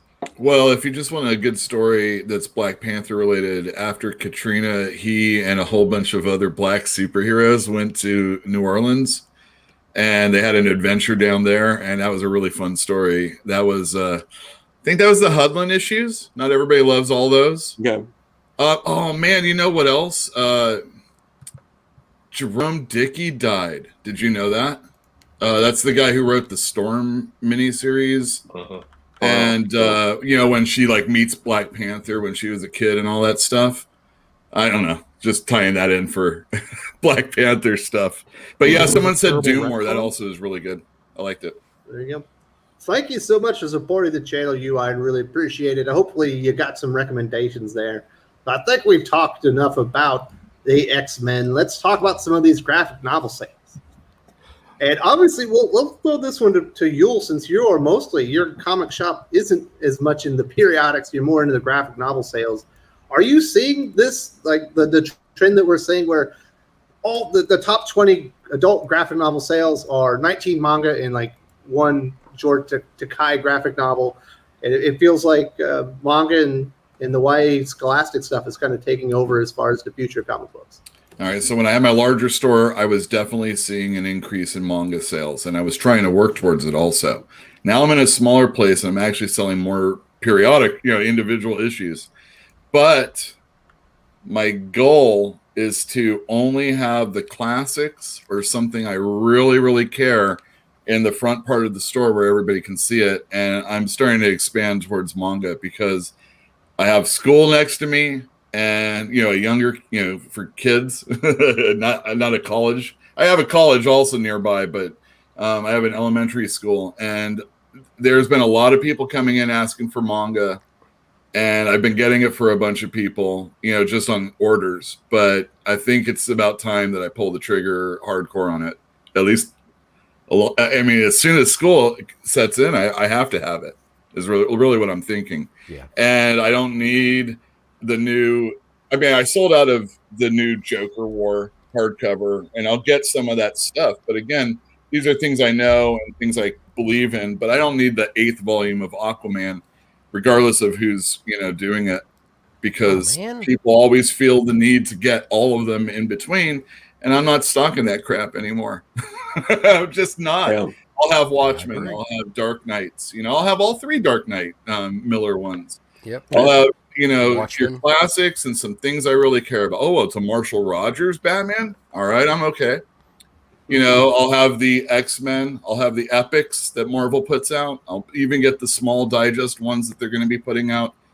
But I think, it's not necessary for me right now to get collections of new storylines as much as it is to get the classics and get manga now. It's really, really easy to put like overwhelming amounts of capital into trade paperbacks, and I've seen that kill more shops than you can imagine.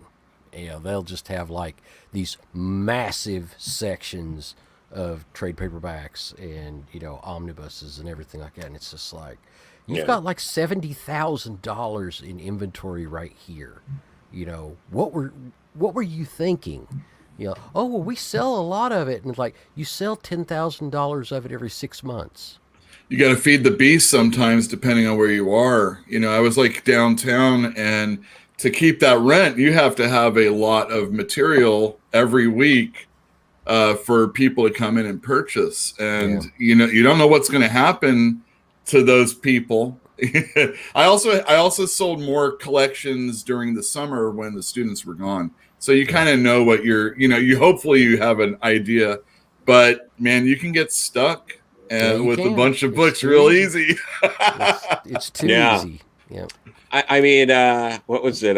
I bought a copy of Uzumaki recently, so I feel like I'm part of the change that we're experiencing.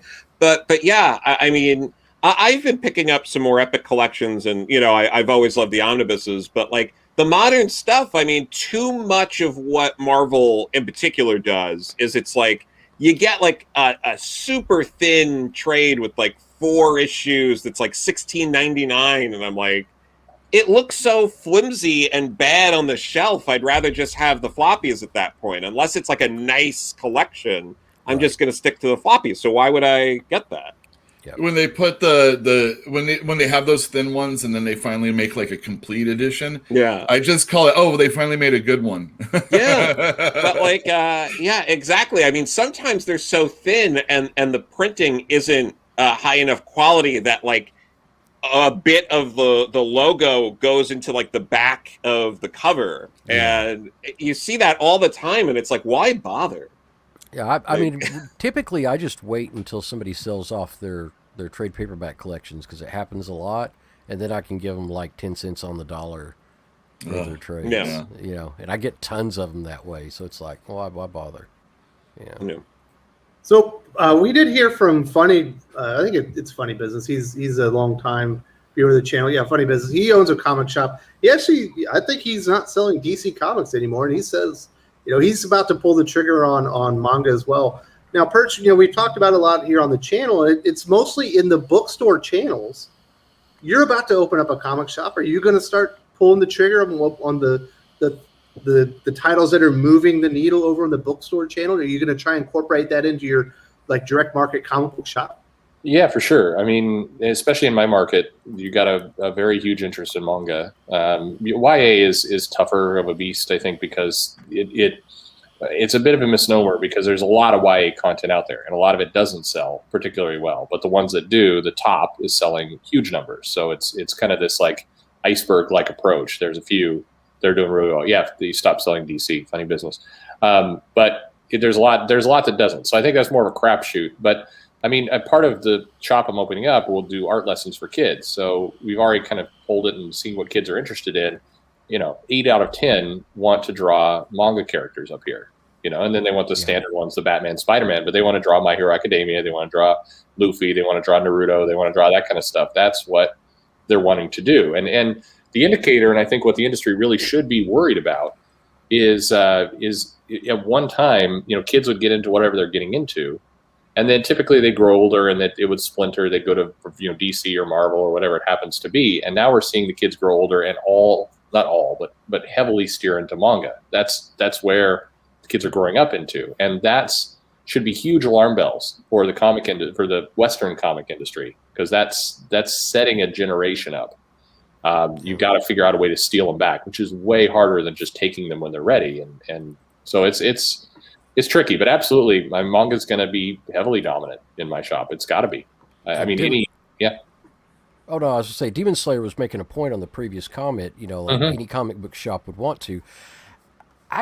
They with the universities, they've got another university that's going to be starting up fairly nearby. And we're getting a lot of students in, but God, I just don't like manga. And I don't. And if I don't like something, I don't want to sell it. And it's like I just don't. It's a personal thing for me. And I love my vintage comics. I'll sell trades because I do buy some trades, and stuff like that. If it's actual American comic books, and that's great. But I just don't like manga, so it's like just have volume 1 then. That's the problem.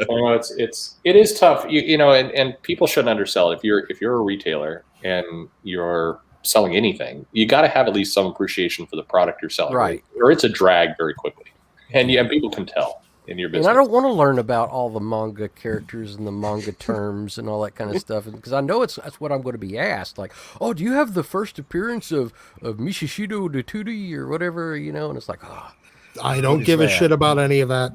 Yeah, I don't care about who that is, and That means I'd have to hire somebody, because all my guys are vintage comic guys. I'd have to hire somebody that knows it. So it's like, no. Well, you gotta play to your market. I mean, if you have a customer base that's looking for one thing, it's going to depend on your market, and it also needs to play to what your interests are. You can't, if you absolutely hate manga and your established customer base are not manga fans, it'd be insane to go into manga. But if you're up here in the Pacific Northwest, if you're in Seattle with very close proximity to a number of different Asian countries and people who are interested in that content, then you probably are crazy not to. It is what it is. I've talked to some Asian students that come in, because we do get quite a few because we got a really big engineering school at University of Tennessee, and we get a lot of Asian students that come in, and they're like, I'm like, would you guys miss not having manga as much around here and stuff like that? And they're like, no, we're in the United States. We expect U.S. comic books. Well, but I don't think the manga growth that's happening here isn't growing from just Asian people immigrating into this country. It's very much catching it's catching the kids. It's on every streaming service. Yeah, you don't need to go to an anime streaming service to get all the stuff that's on HBO Max or Netflix, or there's stuff on Hulu. And if those kids are watching it and they're like, man, I would like to read the next one, I think that's where a lot of it's coming from.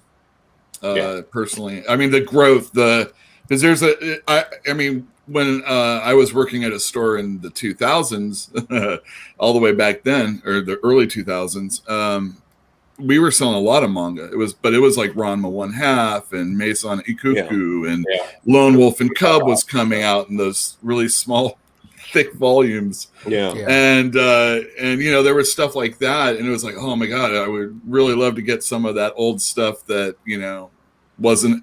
And the other thing about manga that was always such a problem was that you would order, like when 13 and 14 and 15 was available, you couldn't go back and get 1, 2, and 3 until that got back in print. And by that time that happened, 4, 5, and 6 or whatever was out of print. And it's not like that anymore. It's available and it's available. Look, there are two things on this. One is, and I brought this up before, I think, but manga did crash in like the early 2000s from pirating. Right. And it completely bottomed out, and people talked about it like it was never going to recover. Like, manga's dead. Everyone just goes online and downloads it for free. There's no way to come back, and it's completely turned around. And the other point on this is, just because something's manga doesn't mean it's going to sell. Just because you slap YA on a graphic novel doesn't mean it's going to move. And I think people are going to keep making these mistakes until they go bankrupt. 100%. Yeah, not all this stuff's going to work, period. And it's one thing to see a bunch of the market growing this way, and it is absolutely, doesn't mean everybody can do it. More people are going to fail than succeed in this, for sure. Yeah. And it really doesn't help the fact that the Western comics market is just hiding their own ineptitude by talking about how well the graphic novel market is doing, while ignoring the fact that none of the growth is on their product. No, absolutely. Well, they aren't sincere. Thank you very much to Drew from the Leaks with Comics Elite. Obviously, he's been here on the channel a couple of times. Thank you for supporting the channel. Hey, Wes, when it comes to trades with our store, we typically buy old collections, and then we take pre-orders for new stuff. I don't know. Is that something that you see, kind of becoming a widely done practice? Obviously, Pele said that he's buying older collections from stores that are kind of going out of business. Is doing pre-orders a smart business decision there, Uel? Oh yeah, I mean, anytime you can get a person to look at the previews catalog is a great thing. Oh yeah, God, yeah. It's also, I warn them. This is also a very dangerous thing. A little less so these days, but yeah, do me a pre-order. That's doing me a solid for sure. Or, and not only that, it's the first shipment is usually a little cheaper than reorders. So, if I can nail that stuff down. When I speculated and I knew there was going to be a lot of strangers coming into my store, you got to get extras depending on what the book is, to meet the need. One thing that helps Everything helps. I always tell people, man, if it's a mini series, even it doesn't even have to be a trade, just any books at all. If it's a mini series, I'm going to be really hardcore on my numbers, especially after the first issue. Yeah. So you better get in when you want it, because I just can't have that stuff sitting around anymore. It's like old bread. Yeah. Nobody cares. One of the things that I do is and it helped out tremendously as far as indie sales and stuff, is that as soon as somebody gets up around $100 a month in buying comics, their folder gets to about $100 or so a month, they're getting a free copy of previews. Mm-hmm. It's like, oh, bam! I know it's like $2 or $3, whatever it costs. Bam! There you go. That's your advertisement. It's cheap. You're getting it. I don't care if you want it. Here it is. And, they've got their little order forms in there. Just fill it out. We'll get it for you. And you'll have it in your box and waiting for you. So awesome. I do want to say thank you very much to Drew with Comics League. Thank you for supporting the channel. And we've got a rather substantial super chat from Kenneth Dowling. Thank you so much for supporting the channel. Very generous of you. I recently bought a Masterworks of Spider-Man by Roger Stern and John Romita Jr. To me, this is the definitive Spidey team. Stern took what Lee and fully created the Peter Parker everyone loves. John Romita Jr. is a quintessential artist. Love you, Wes. Well, I love you too. Thank you very much. Perch, what do you say about that? Is that the quintessential Spider-Man team? Is Kenneth Dowling going on the wrong path? I mean, it's a really good one. I mean, I think the Roger Stern run was amazing. There's so many great stories in there. I think definitive Spidey team. Yeah, I'll go out and say it's probably the definitive Spidey team. It's nice. So good. Yeah, these Masterworks are really expensive these days. I would personally say the original John Romita, but I do love Junior. So you can go. This was John Romita Jr. He was putting, I want to say, more effort into the panels. I think there was a lot more. It hadn't become a machine with him. You can go to places like Half Price Books and other places. For whatever reason, you can get a lot of this stuff there really cheap for no apparent reason. You're not going to get good quality. It's going to be beat up. It is a used book, but you should read these stories. These are great stories. Yes. You're frustrated by a lot of Marvel. I mean, God, this is a really. Peter Parker's doing laundry during that time. Yeah, absolutely. It's great. And they're reissuing the Roger Stern Spider-Man Omnibus, which is like over 50 issues all in one giant tome that's coming back out in April. I think it's in solicits right now. So if anyone else is interested in finding out what this Roger Stern guy is all about when it comes to Spider-Man, you might be able to go and pre-order that with your local comic shop right after this. Yeah, and check out the Roger Stern Cap run as well. I mean, I love that. I have right next to me right here. There you go. For anybody that's a more modern reader that looks at J.R. Jr.'s DC work and thinks that is, I guess you could say, emblematic of his library, you're very wrong. Absolutely wrong. John Romita Jr., until he left Marvel for DC, because remember, that dude was a lifer at Marvel. Yeah. The fact that he went to DC in the first place was like Kirby leaving. I mean, F. Bendis going. Romita leaving Marvel to go to DC was astounding. The same way that the Kuberts, Adam and Andy, leaving Marvel to go to DC was rather shocking. Yeah. But if you look at his both of his two Spider-Man runs and both of his two X-Men runs were exceptional. And he was on the books for a long, long time in both cases. So I do want to say thank you very much to Kenneth Dowling for supporting the channel. It's very generous of you. Sparked some great debate. Now let's get back here. We'll kind of finish up this graphic novel. So this is what Jamie Andreasen has to say, and I think it kind of ties into what Uel will say. And, I don't think I have a feeling that Jamie isn't like a 15-year-old. That's what happened recently with me with Demon Slayer. Watched the first season, wanted more, and picked up all the volumes on Manga and the Shonen Jump app so I could keep reading beyond. Yeah. There's a lot of, and that anime, sometimes it's like the best animation there is. I've seen some things, like I started buying so one day I got a bug on my butt to order some manga, and I didn't know what to purchase, and I didn't have anybody I was talking to, so I just spent a night on Netflix and just started watching stuff. And it's like that's how I found out about Assassination Classroom and some other books that were coming out during the time. And those did really, pretty well for us, So people are paying attention, I think. Oh, I was just reminded. Some of the, we actually do have some manga, but we've got like early first print, like Vampire Hunter D and stuff like that. And, and that kind of stuff. The golden age. That's like super god awful rare kind of stuff. But I just don't give a shit about manga. Yeah. I agree. I'm the same way. Newer manga, I just don't get it. But I just don't care about any manga. I've never cared about manga, and I never will care about manga. What about X-Men manga? The only thing that I kind of liked was the X-Men, that anime that they did. But the X-Men manga series was fucking awful.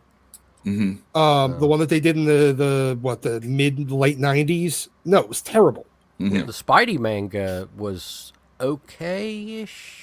They were kind of like the ones that were like in the Japanese Playboys and stuff like that. They did honestly. They had like 8, 9, 10 pages of Spider-Man that would be, in a manga style, and it was really good. It was really good, but otherwise, no. The sales and the numbers indicate that manga is blowing up. So got to talk about here on the channel. That's obviously of course. DC and Marvel need to learn their lesson because they're losing generations of readers to their rivals. It's much like from a tech stance, it's when Apple went into the classrooms and were for all intents and purposes giving those computers away, and they got a generation to move, and that's what you're seeing here with comics. Absolutely. And we also have another super chat from Angel Smith. Thank you so much for supporting the channel. Surprise double super chat from yours truly. Anime played a big factor in manga success. Demon Slayer was unknown until anime. Was it a mistake for the big two to abandon animated series? That's a good question because DC still has animated, and their animation is still pretty good. But man, the quality feels like it pales in comparison still with what they're doing with the anime. And they're falling into the same freaking trap that they do in the comic books. It has to be Batman related all the time, And they've gotten away from they started doing all those DVD direct to DVD release animated stuff in the 2000s and got away from having as well as they would do like a different Batman show every year instead of continuing the same show for multiple seasons. They would do one year it was The Batman, the next it was like Brave and the Bold featuring Batman, next it was something else. Every season had a different show instead of it being one show the way that the Bruce Timm, Paul Dini Batman the Animated Series was, the way that the Justice League was, the way that Batman Beyond was, the way that the Superman series was. All of those got people interested in becoming comic readers because they could see, even though they were single episodes, there was still some subplots that would go throughout the whole series. They don't do that anymore. Yeah, and some of these movies, like I watched the Judas Contract one the other week, and it's not the same Titans team. It's a Damian story. It's like a Damian Dick story, and just things like that where it's like it's not even like what the hell is this? Like they should have done that one Teen Titans Go style. That would have been hilarious. Yeah, I don't understand that a Nightwing level Dick Grayson just getting absolutely crushed by Deathstroke, and it's like, no, what are you doing there? I don't understand this. No, he's not just going to spank him like a redheaded stepchild. What are you talking about? And I tried watching Judas Contract, and it was like, This isn't anything like the comics. I don't understand. Well, Red Hood was pretty awesome, though. Not to mention that the animation style that they're using on a lot of this stuff sucks. A A lot of stock there's a lot. backgrounds, things like that. Yeah. A lot of stock background, a lot of. I mean, one of the reasons why it's worked with manga and anime so much is because the stories were kept very tight. You know, the beats and the chapters, so you could move from one to the other, and a lot of people would do that. They would watch the film, they want to read the book, they'd go, and it was the same, and it was comfortable and all that kind of stuff. And that created another business. Also, the manga was, of course, ahead of the anime. So if you really got excited by the anime, you would move into the manga so you could get ahead of the anime to figure out what happens. I mean, this is all business. And I don't know why Marvel and DC can't do the extremely obvious of just completely replicating the comics as a show. It's that ground. You're not experimenting at that point. The ground has been proven with anime, and it's not like that's a Japanese thing versus a U.S. thing. The U.S. market is eating that up. So just make life easier on yourselves. Just make copies of the comics. They already have the they even have the product already with the motion comics, like they did for Watchmen. Sure, that was fantastic. You could do that. I mean, it's very easy to do. And I think they're outthinking themselves. They're wanting to make it more of a deal than they are. We can't possibly convert it. Just do it. There's clearly a business for it. Do you think there's some sort of like the creators or maybe the studio, they feel like, well, we have to change something so that we can justify our jobs? Or, maybe a new creator comes in and is like, I'm going to do the new Inferno, but I'm going to do it like this to justify their jobs. There's and we won't get underboob. There's always one that won't work in our market kind of belief that just pervades, especially Marvel. You talk to those people, it's like, that doesn't work in our market. And it's like, it's not true whatsoever. You can see from the numbers at this point, that's not true. And then there's this very big paranoia of, it won't age well. It hasn't aged well, or it doesn't meet our current sensibilities. And they're not just talking about maybe different social topics. They're talking about things like, oh, that comic had a phone booth in there, and nobody knows what a phone booth is anymore. So we can't possibly convert this issue because the stuff in the background doesn't make any sense. Dated. Yeah, and it's like, okay, you're also ignoring the massive nostalgia factor people have when you have Queen's Gambit making tons of, being one of Netflix's hot shows. Hey, it turns out there's some old-fashioned stuff in that show. Who knew that our puny little 2021 brains could possibly understand what like an old TV is? It's amazing. You got to put it in for it to be nostalgic, or else it's just old. I want to say thank you very much to Angel Smith for supporting the channel. We've got $5 Canadian coming from You Murdered That Guy. Joe's slick facial hair is more than worth the price of this super chat. Well, it was only like 9 cents American, so who cares? Oh, wow. Jesus. My goodness. Oof. That's hard. So, let's Sorry, check it out. I'm just busting your balls. Let's check it out. Very nice. Yeah. he's our Adam Carolla. So I try. Thank you very much. Thank you. Yep, thank you for supporting the channel. So let's move on to, we got a couple more topics left. So we've got Legends of the Dark Knight is making its return in digital format. It's going to be collected in physical afterwards.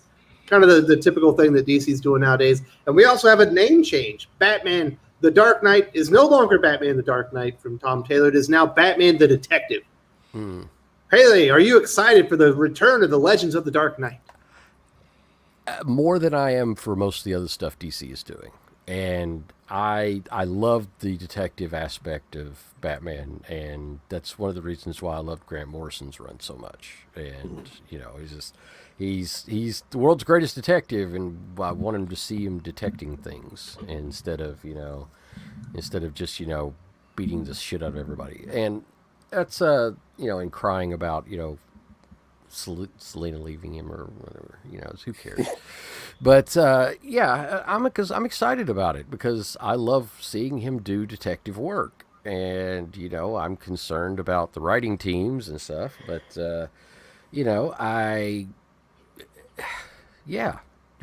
answer, yes, I'm excited. I want to see it, and I think it was interesting the way they kind of had the face off between Batman the detective, Bruce Wayne, and Fox, the new Batman in Future State. There was kind of a funny face-off that they had there. It was kind of like, are you actually him?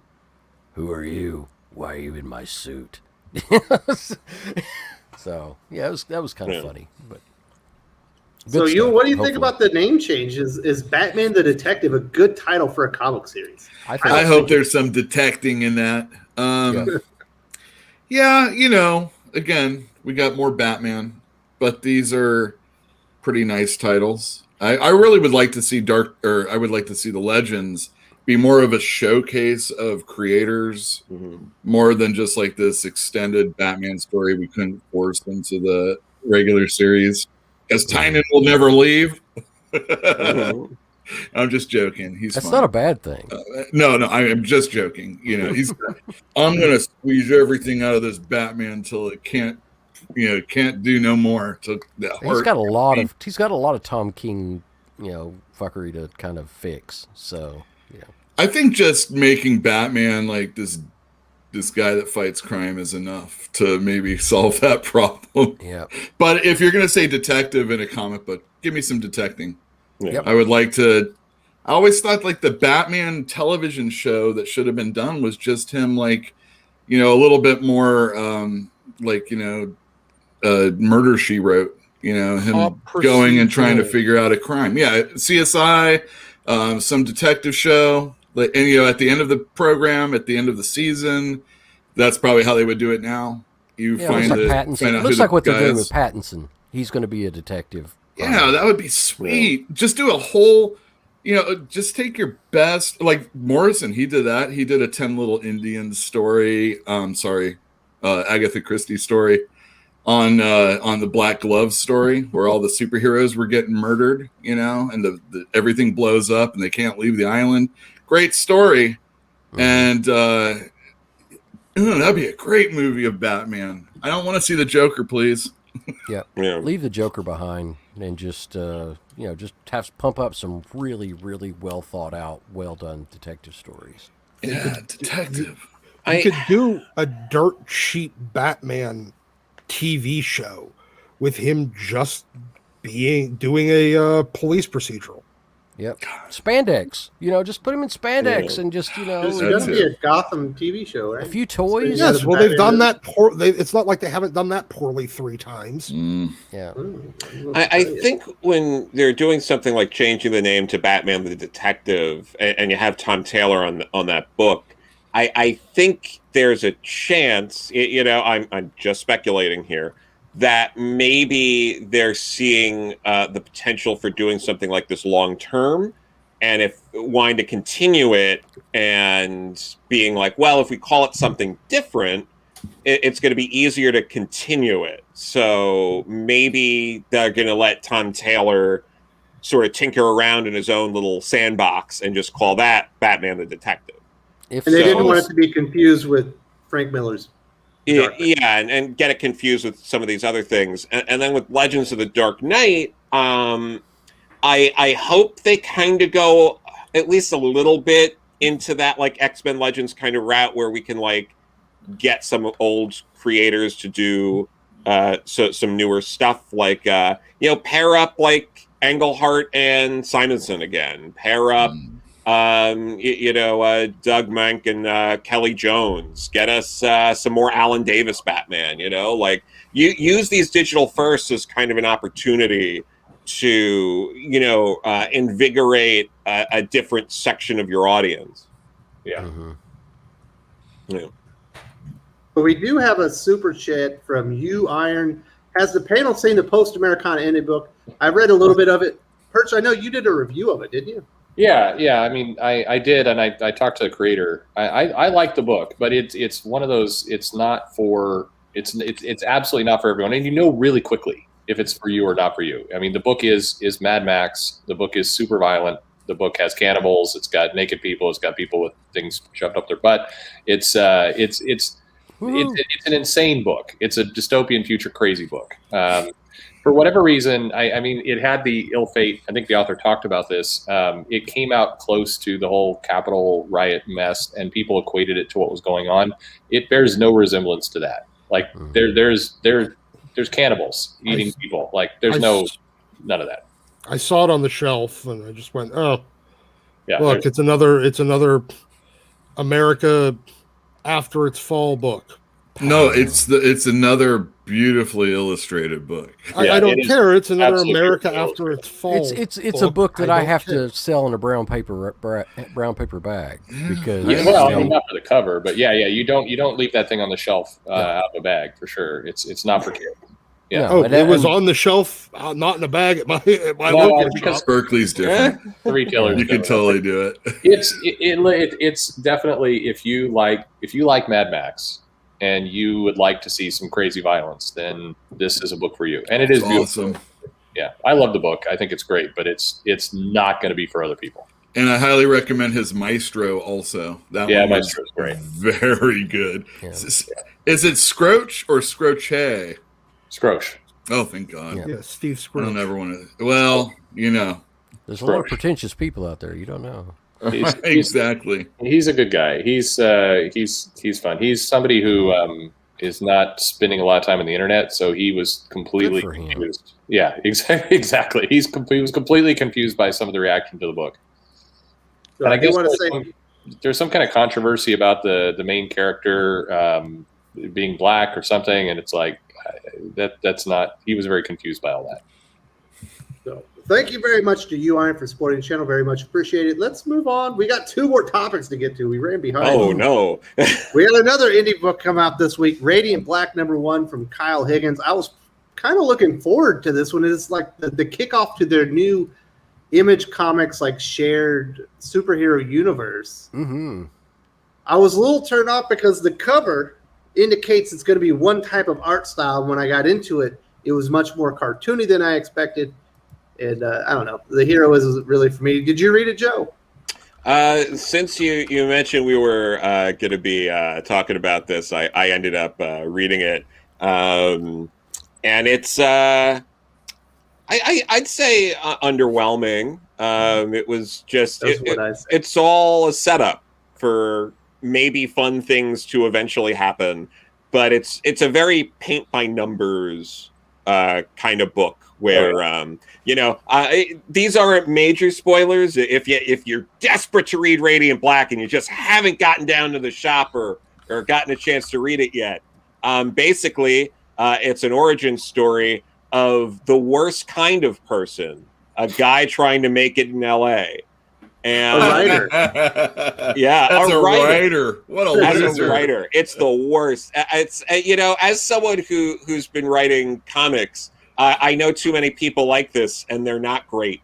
And so to sit back and read a comic about a conversation I've heard several hundred times in just this year alone is a lot. But and then just the basic oh, my life's not great. What? I'm a superhero? What? There's a super villain? Was just very I've been there. Yeah. But we'll get back to Radiant Black here in a second. Jasper Play 9 did do a super chat. When do you guys think cons are coming back? Several like Dallas Fan Expo and MegaCon have been booked September dates. Today. The answer is today. There's a con today. It's in Kansas City. It's, I think, the first one. Kansas City. That's where I'm from. A small little con that's happening today. It's got 2 guests. It's tiny. Good.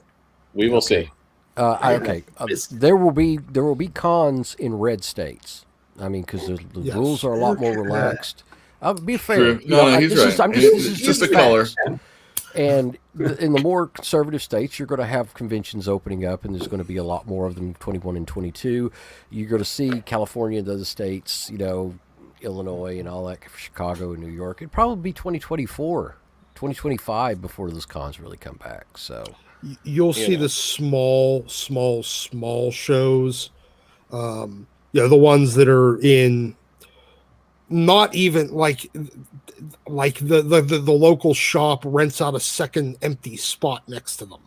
People are itching for that for sure. Yeah. We had a really good community going on up here, and it's been shut down for over a year. Almost a year, I should say. And we were going to move, and one of the things we were going to do is go to that show with all the flyers saying, hey, we moved over here, and it all got shut down.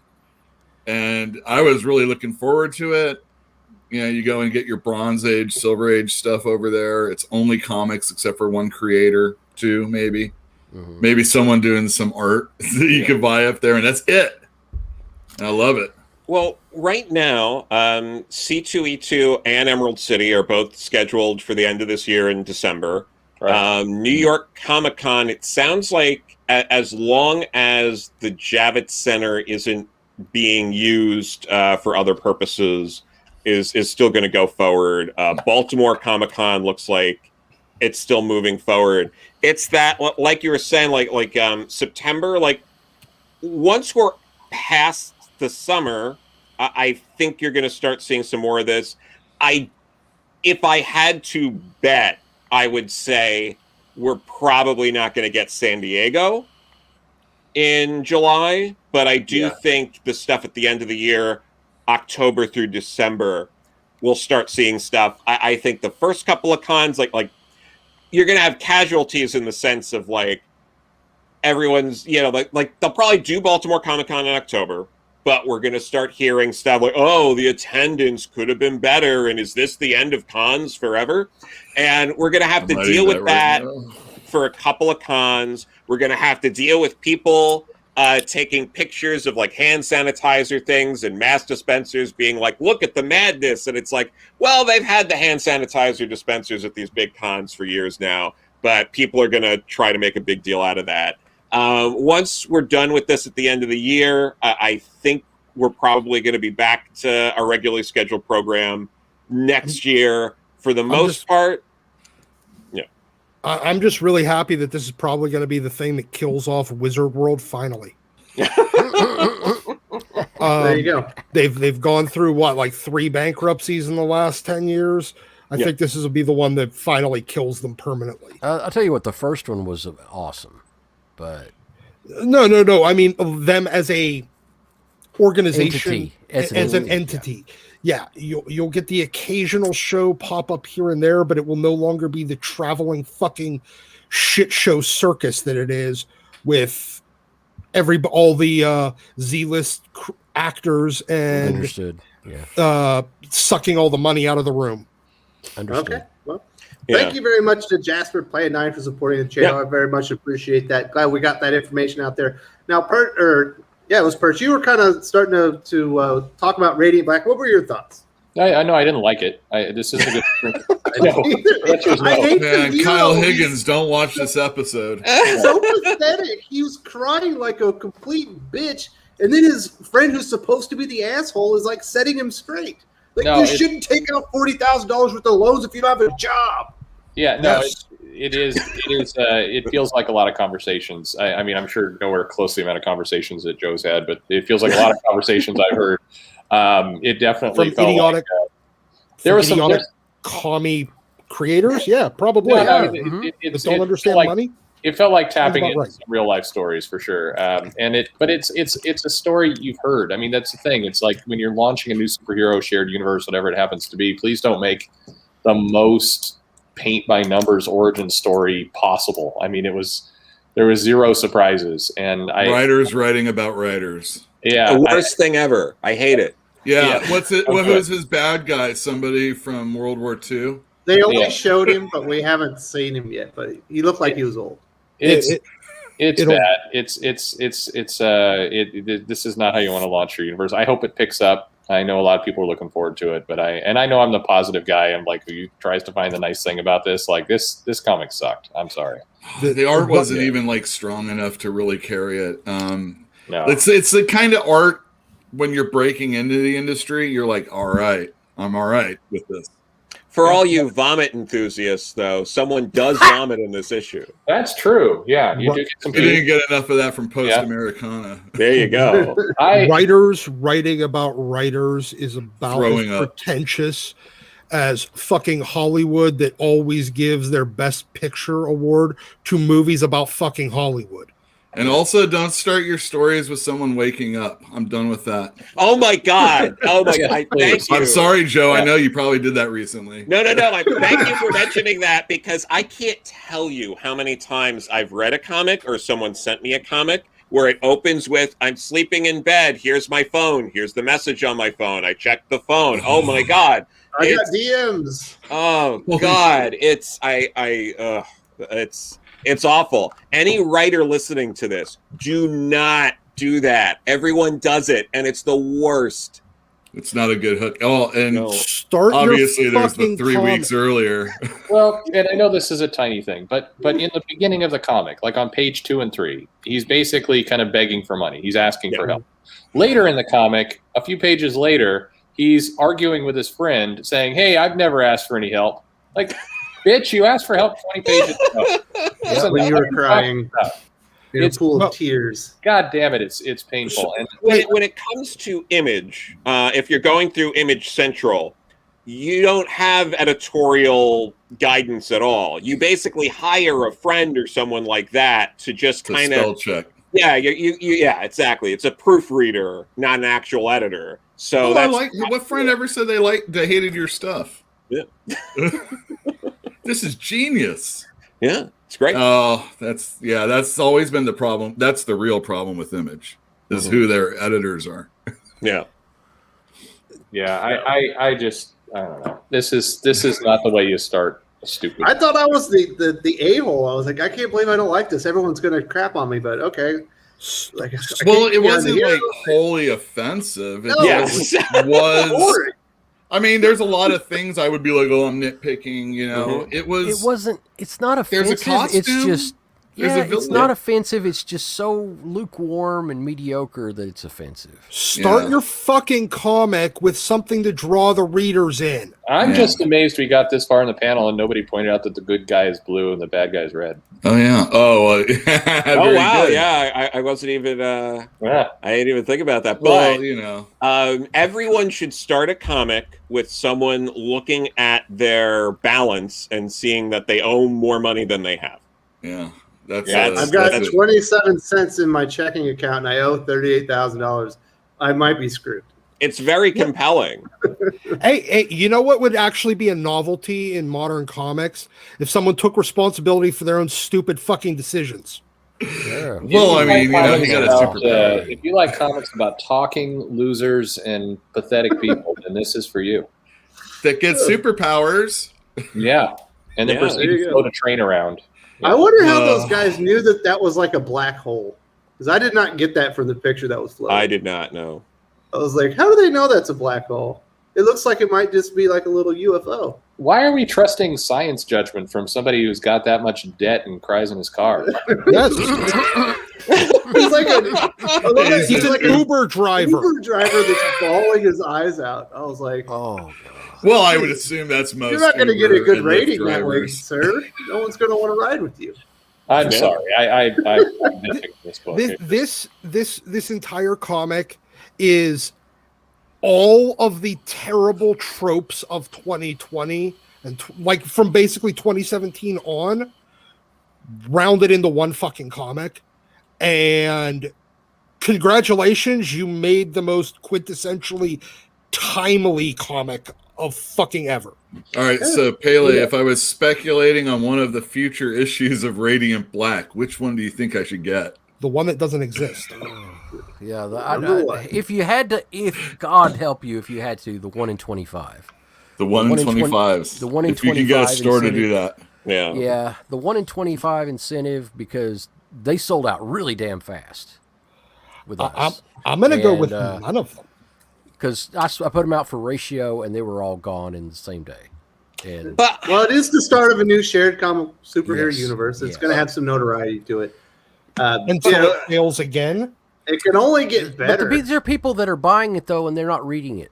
You know, But here, so I mean, one of the reasons why I'm probably so pissed about this and making bearing it a bit is that if you build the comic up, I look forward to this book because it had a lot of good things going for it. You know, a lot of big pieces. When you Covers do look it- cool. Yeah, I like Cowl. It was like when you do this and then you deliver this piece of shit, then it makes me very angry. Whereas if I expect it's going to be garbage and it's just okay, then it's like the best book in the world. This is just managing expectations. So I've read other Image books that have, like, in the past 10 years that have basically just been exactly this. yes, Like, yes. I don't like the costume looks a lot like I'm trying to rack my brain. I'm like, I definitely bought a comic in the last like 6 or 7 years. he's that a, was he's a just Power this. Ranger. He's a Yeah. Power Ranger. You know. Yeah, He well, was and a Power Higgins is a Rangers big, writer. yeah. But I like Kyle Higgins. I liked his work on Nightwing, but this one did not do it for me. Sure. We got one more topic to get to, so we're running a little late. Yara 4 got canceled. Who would have saw this one coming?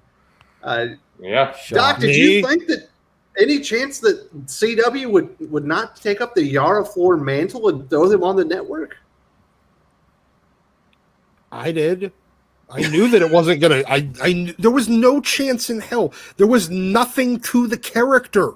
It was literally They have a a name. Batwoman TV show right now. Batwoman Series 3 was renewed. You're telling me that Batwoman has existed for, at least in the comics, for what, like 15, Not the one on the 12, TV 15? show. She's brand new. Okay, the one because they had to recast and they didn't have a choice at that point. Yeah, but you think the CW And people look at are like, I mean, the ratings are the worst I've ever seen for any network ongoing. The fact that Batwoman even got renewed is just a travesty. I mean, there's not a single fucking bean counter at that company that said, "Hey, this is a good idea." Well, the thing though is ratings are not what they used to be for anything anymore. Exactly. It's not even ratings. I guarantee their watches, their everything on all their other metrics that they're using aren't any much better.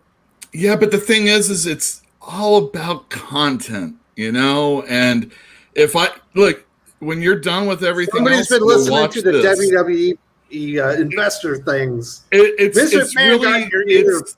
I got lots of YouTube views, dude. More than I got. Only 2 million people watched my program. I got 24 million people that watched this video on YouTube, and I'm assuming there's some sort of pay for that. Yes, yeah. But Johnny Cage pays you directly. Look, how does 24 million? How does that do for YouTube money? I wonder. I don't know. What did they get that for the my whole video? Probably. I mean, I used it and I didn't just get that much, but $2,400 in impressions. But look, there was no. This was a blank slate character. That the fact is that they probably didn't have any clue what the hell they were going to do with it. And by the time that they realized, oh wait, shit, we optioned this without a fucking clue what we're going to do with it. And then they weren't able to actually figure out anything to do with it. And they probably realized that shit, the budget on this is definitely going to be way higher. And there's nobody, we have no idea what our actual audience is going to be. Like this is going in completely. And what's so sad is this was so easy. I mean, get a cute chick with nice legs. And who like has a fairly athletic build, and just have her smile and fight crime. Maybe she could cook. Well, no, just you don't even need that. You good. just need somebody that's just cute, and then I know. boom. Yeah, I said this last night on Perch's stream, but it bears repeating. This is a devastating day for thigh enthusiasts everywhere. It really is. This is like ever since Chun-Li started like slimming down. Don't worry. Don't worry. They'll end up recasting her for a film with Brie Larson. So because having Carol Danvers played by a woman with no tits, no ass, and no hips sounds All great. right, Doc. Let's simmer down there. We got a $5 super chat from U Iron. Perch is in the Yara gang. He was upset about Wonder Girl's costume change. What? No. What the hell, man? The comment he's thinking here is that in the solicitations for May, I just noticed they're inching down that costume. So they're just moving away from the Brazilian. Like part. she's going to be wearing Spanx instead of the Yeah, we're going to boy shorts next, and then full pants. It was a throwaway comment. He's taking the piss out on me. I don't blame him. They already tried that whenever they were going to have that one chick that was in. Look, Yara Flor will wind up in on the HBO Max as some kind of show. The one that played Mockingbird, the one when she was supposed to be Wonder Woman, and they tried her with pants. Yeah, Palaki. Yeah, that worked real well. This will show up on HBO Max. I mean, it's funny. Listen, I think you guys are giving CW way too much credit here. I mean, this is the network that has given us some amazing content. I don't know. I think you're out of money. That's frankly what's going on here. I was pretty shocked, but there you go. You are. Thank you so much for supporting the channel. And Perch, I'm sorry that that costume is inching down. It's a shame. Yeah, It's depressing. yeah. We've also got Darth Bobcat. Thank you so much for supporting the channel. Yeah. I'm team. There's no there on y'all. No way. You're right. He's the There's best. nothing there. Oh, there's lots there. Plenty there. Plenty. You have not been able to mine. I mean, we're going to be able to mine that cave for a long time. This Henry has it right. They need to just do the cross brand promotion with Lululemon and just call it a day. Oh, Yeah, And bring back Angel and the Ape. I was surprised that Wonder Girl didn't make it for CW. It felt like the character was a natural fit. Maybe they just didn't have a time slot for it. Maybe the script was bad. Who knows? But Yara 4 was not long for the CW. When your script isn't good enough for the CW, you've written, a loser. Oh, Yeah. stinker. Golly. Imagine. Well, we've also got all of her there is focused on. Well, that's absolutely true, for good reason. So, and once again, thank you very much, Darth Bobcat. I guess that'll basically do the show today. We've been here long enough. We got anybody comic book recommendations? What are you recommending this week, Uel? Oh, Erratic came out, so I know I stole that from somebody. damn it. I read Spider-Man also, and that was all right. It was all right. I didn't like this week's Spider-Man. Yeah, right. It wasn't that like good. I'm about to jump off. No, I can't. This is my last one until the next one, till nonstop. All right, so Doc, what are you recommending this week? I'm recommending that if people saw X-Corp and said, the concept sounds interesting, but I don't understand how they could do it. I'd say you go read the original version of it, which was called Wildcats version 3.0. It was produced about 18 years ago by Joe Casey, because they even stole the fucking cover design from it. So yeah, go read Wildcats Volume 2 and then version 3.0, because it's this concept done right by an infinitely more talented writer, a much more talented artist, and original. So yeah, go do that instead. It is Boom, good. there you go. It Heavy is amount good. of sarcasm in there. Doc is ashamed to be an X-Men fan this week, and I don't blame him. Damn. We might talk about Jordan White on the channel tomorrow with Doc. Might happen. And also, Pele, what do you recommend down at the shop?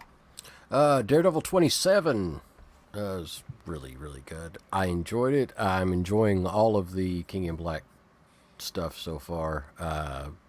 Just I love I love this event, and I'm not ashamed to say it. Just keep buying the Dollar True Believers. Just keep buying those damn things, because that's the best value in comics. Thank you very much. Joe, are you recommending anything? Are you going to recommend your own comic book? Well, you can't pre-order Beckstar yet. You have to wait till February 24th before you can pre-order Beckstar at your local comic shop, and it'll be out May 5th. However, beyond that, I don't know. I've been enjoying the Junji Ito. If there's people who are enjoying horror manga, and it is. It's still Black History Month here, and you can go dive into some of the lesser-known Black creators like Broomsick Brandon Jr., who was one of the first Black cartoonists to have a mainstream comic strip, Luther, which used to run here on Long Island in Newsday years ago. And his daughter, Barbara Brandon Croft, became the first Black woman to have a syndicated cartoon in newspapers back in 1991. And, her strip, Where I'm Coming From, which followed 12 different Black women, ran for quite a while. I had the pleasure of meeting her some years ago at an exhibit of her father's work. It's interesting stuff. So I encourage people, if you're actually interested in, learning sort of the history of different people, to go and check out some of these creators that don't get talked about as often in these circles. Well, thank you very much. Really appreciate that one. Perch, you got any recommendations this week? Yeah, I mean, we got finally the solicitation for, I'll follow on with Joe, for Milestone, and I think it bears remembering, going back and reading those original issues were pretty great. We talked about that a bit last night, but there's some great stuff in there, and it's disappointing to me that it looks like we're going for a full reboot and we're not actually, putting out, we're not building from what was some pretty amazing comics back in the day. So that's definitely something I would do. And I'll plug also, like we talked about with Nancy Collins, that run of hers on Swamp Thing is absolutely tremendous. So there's an omnibus out there. You should definitely go pick that up. Absolutely. You'll stole Erratic from me. That's an awesome Sorry, book. buddy. It's the first book I read actually this week also. That is such an amazing book. There is absolutely no chance. I had Uel on my show last week. Uel, having read this, we're on issue 3 of 5. We're past the midway point. There's no way he's still introducing stuff. This is nuts.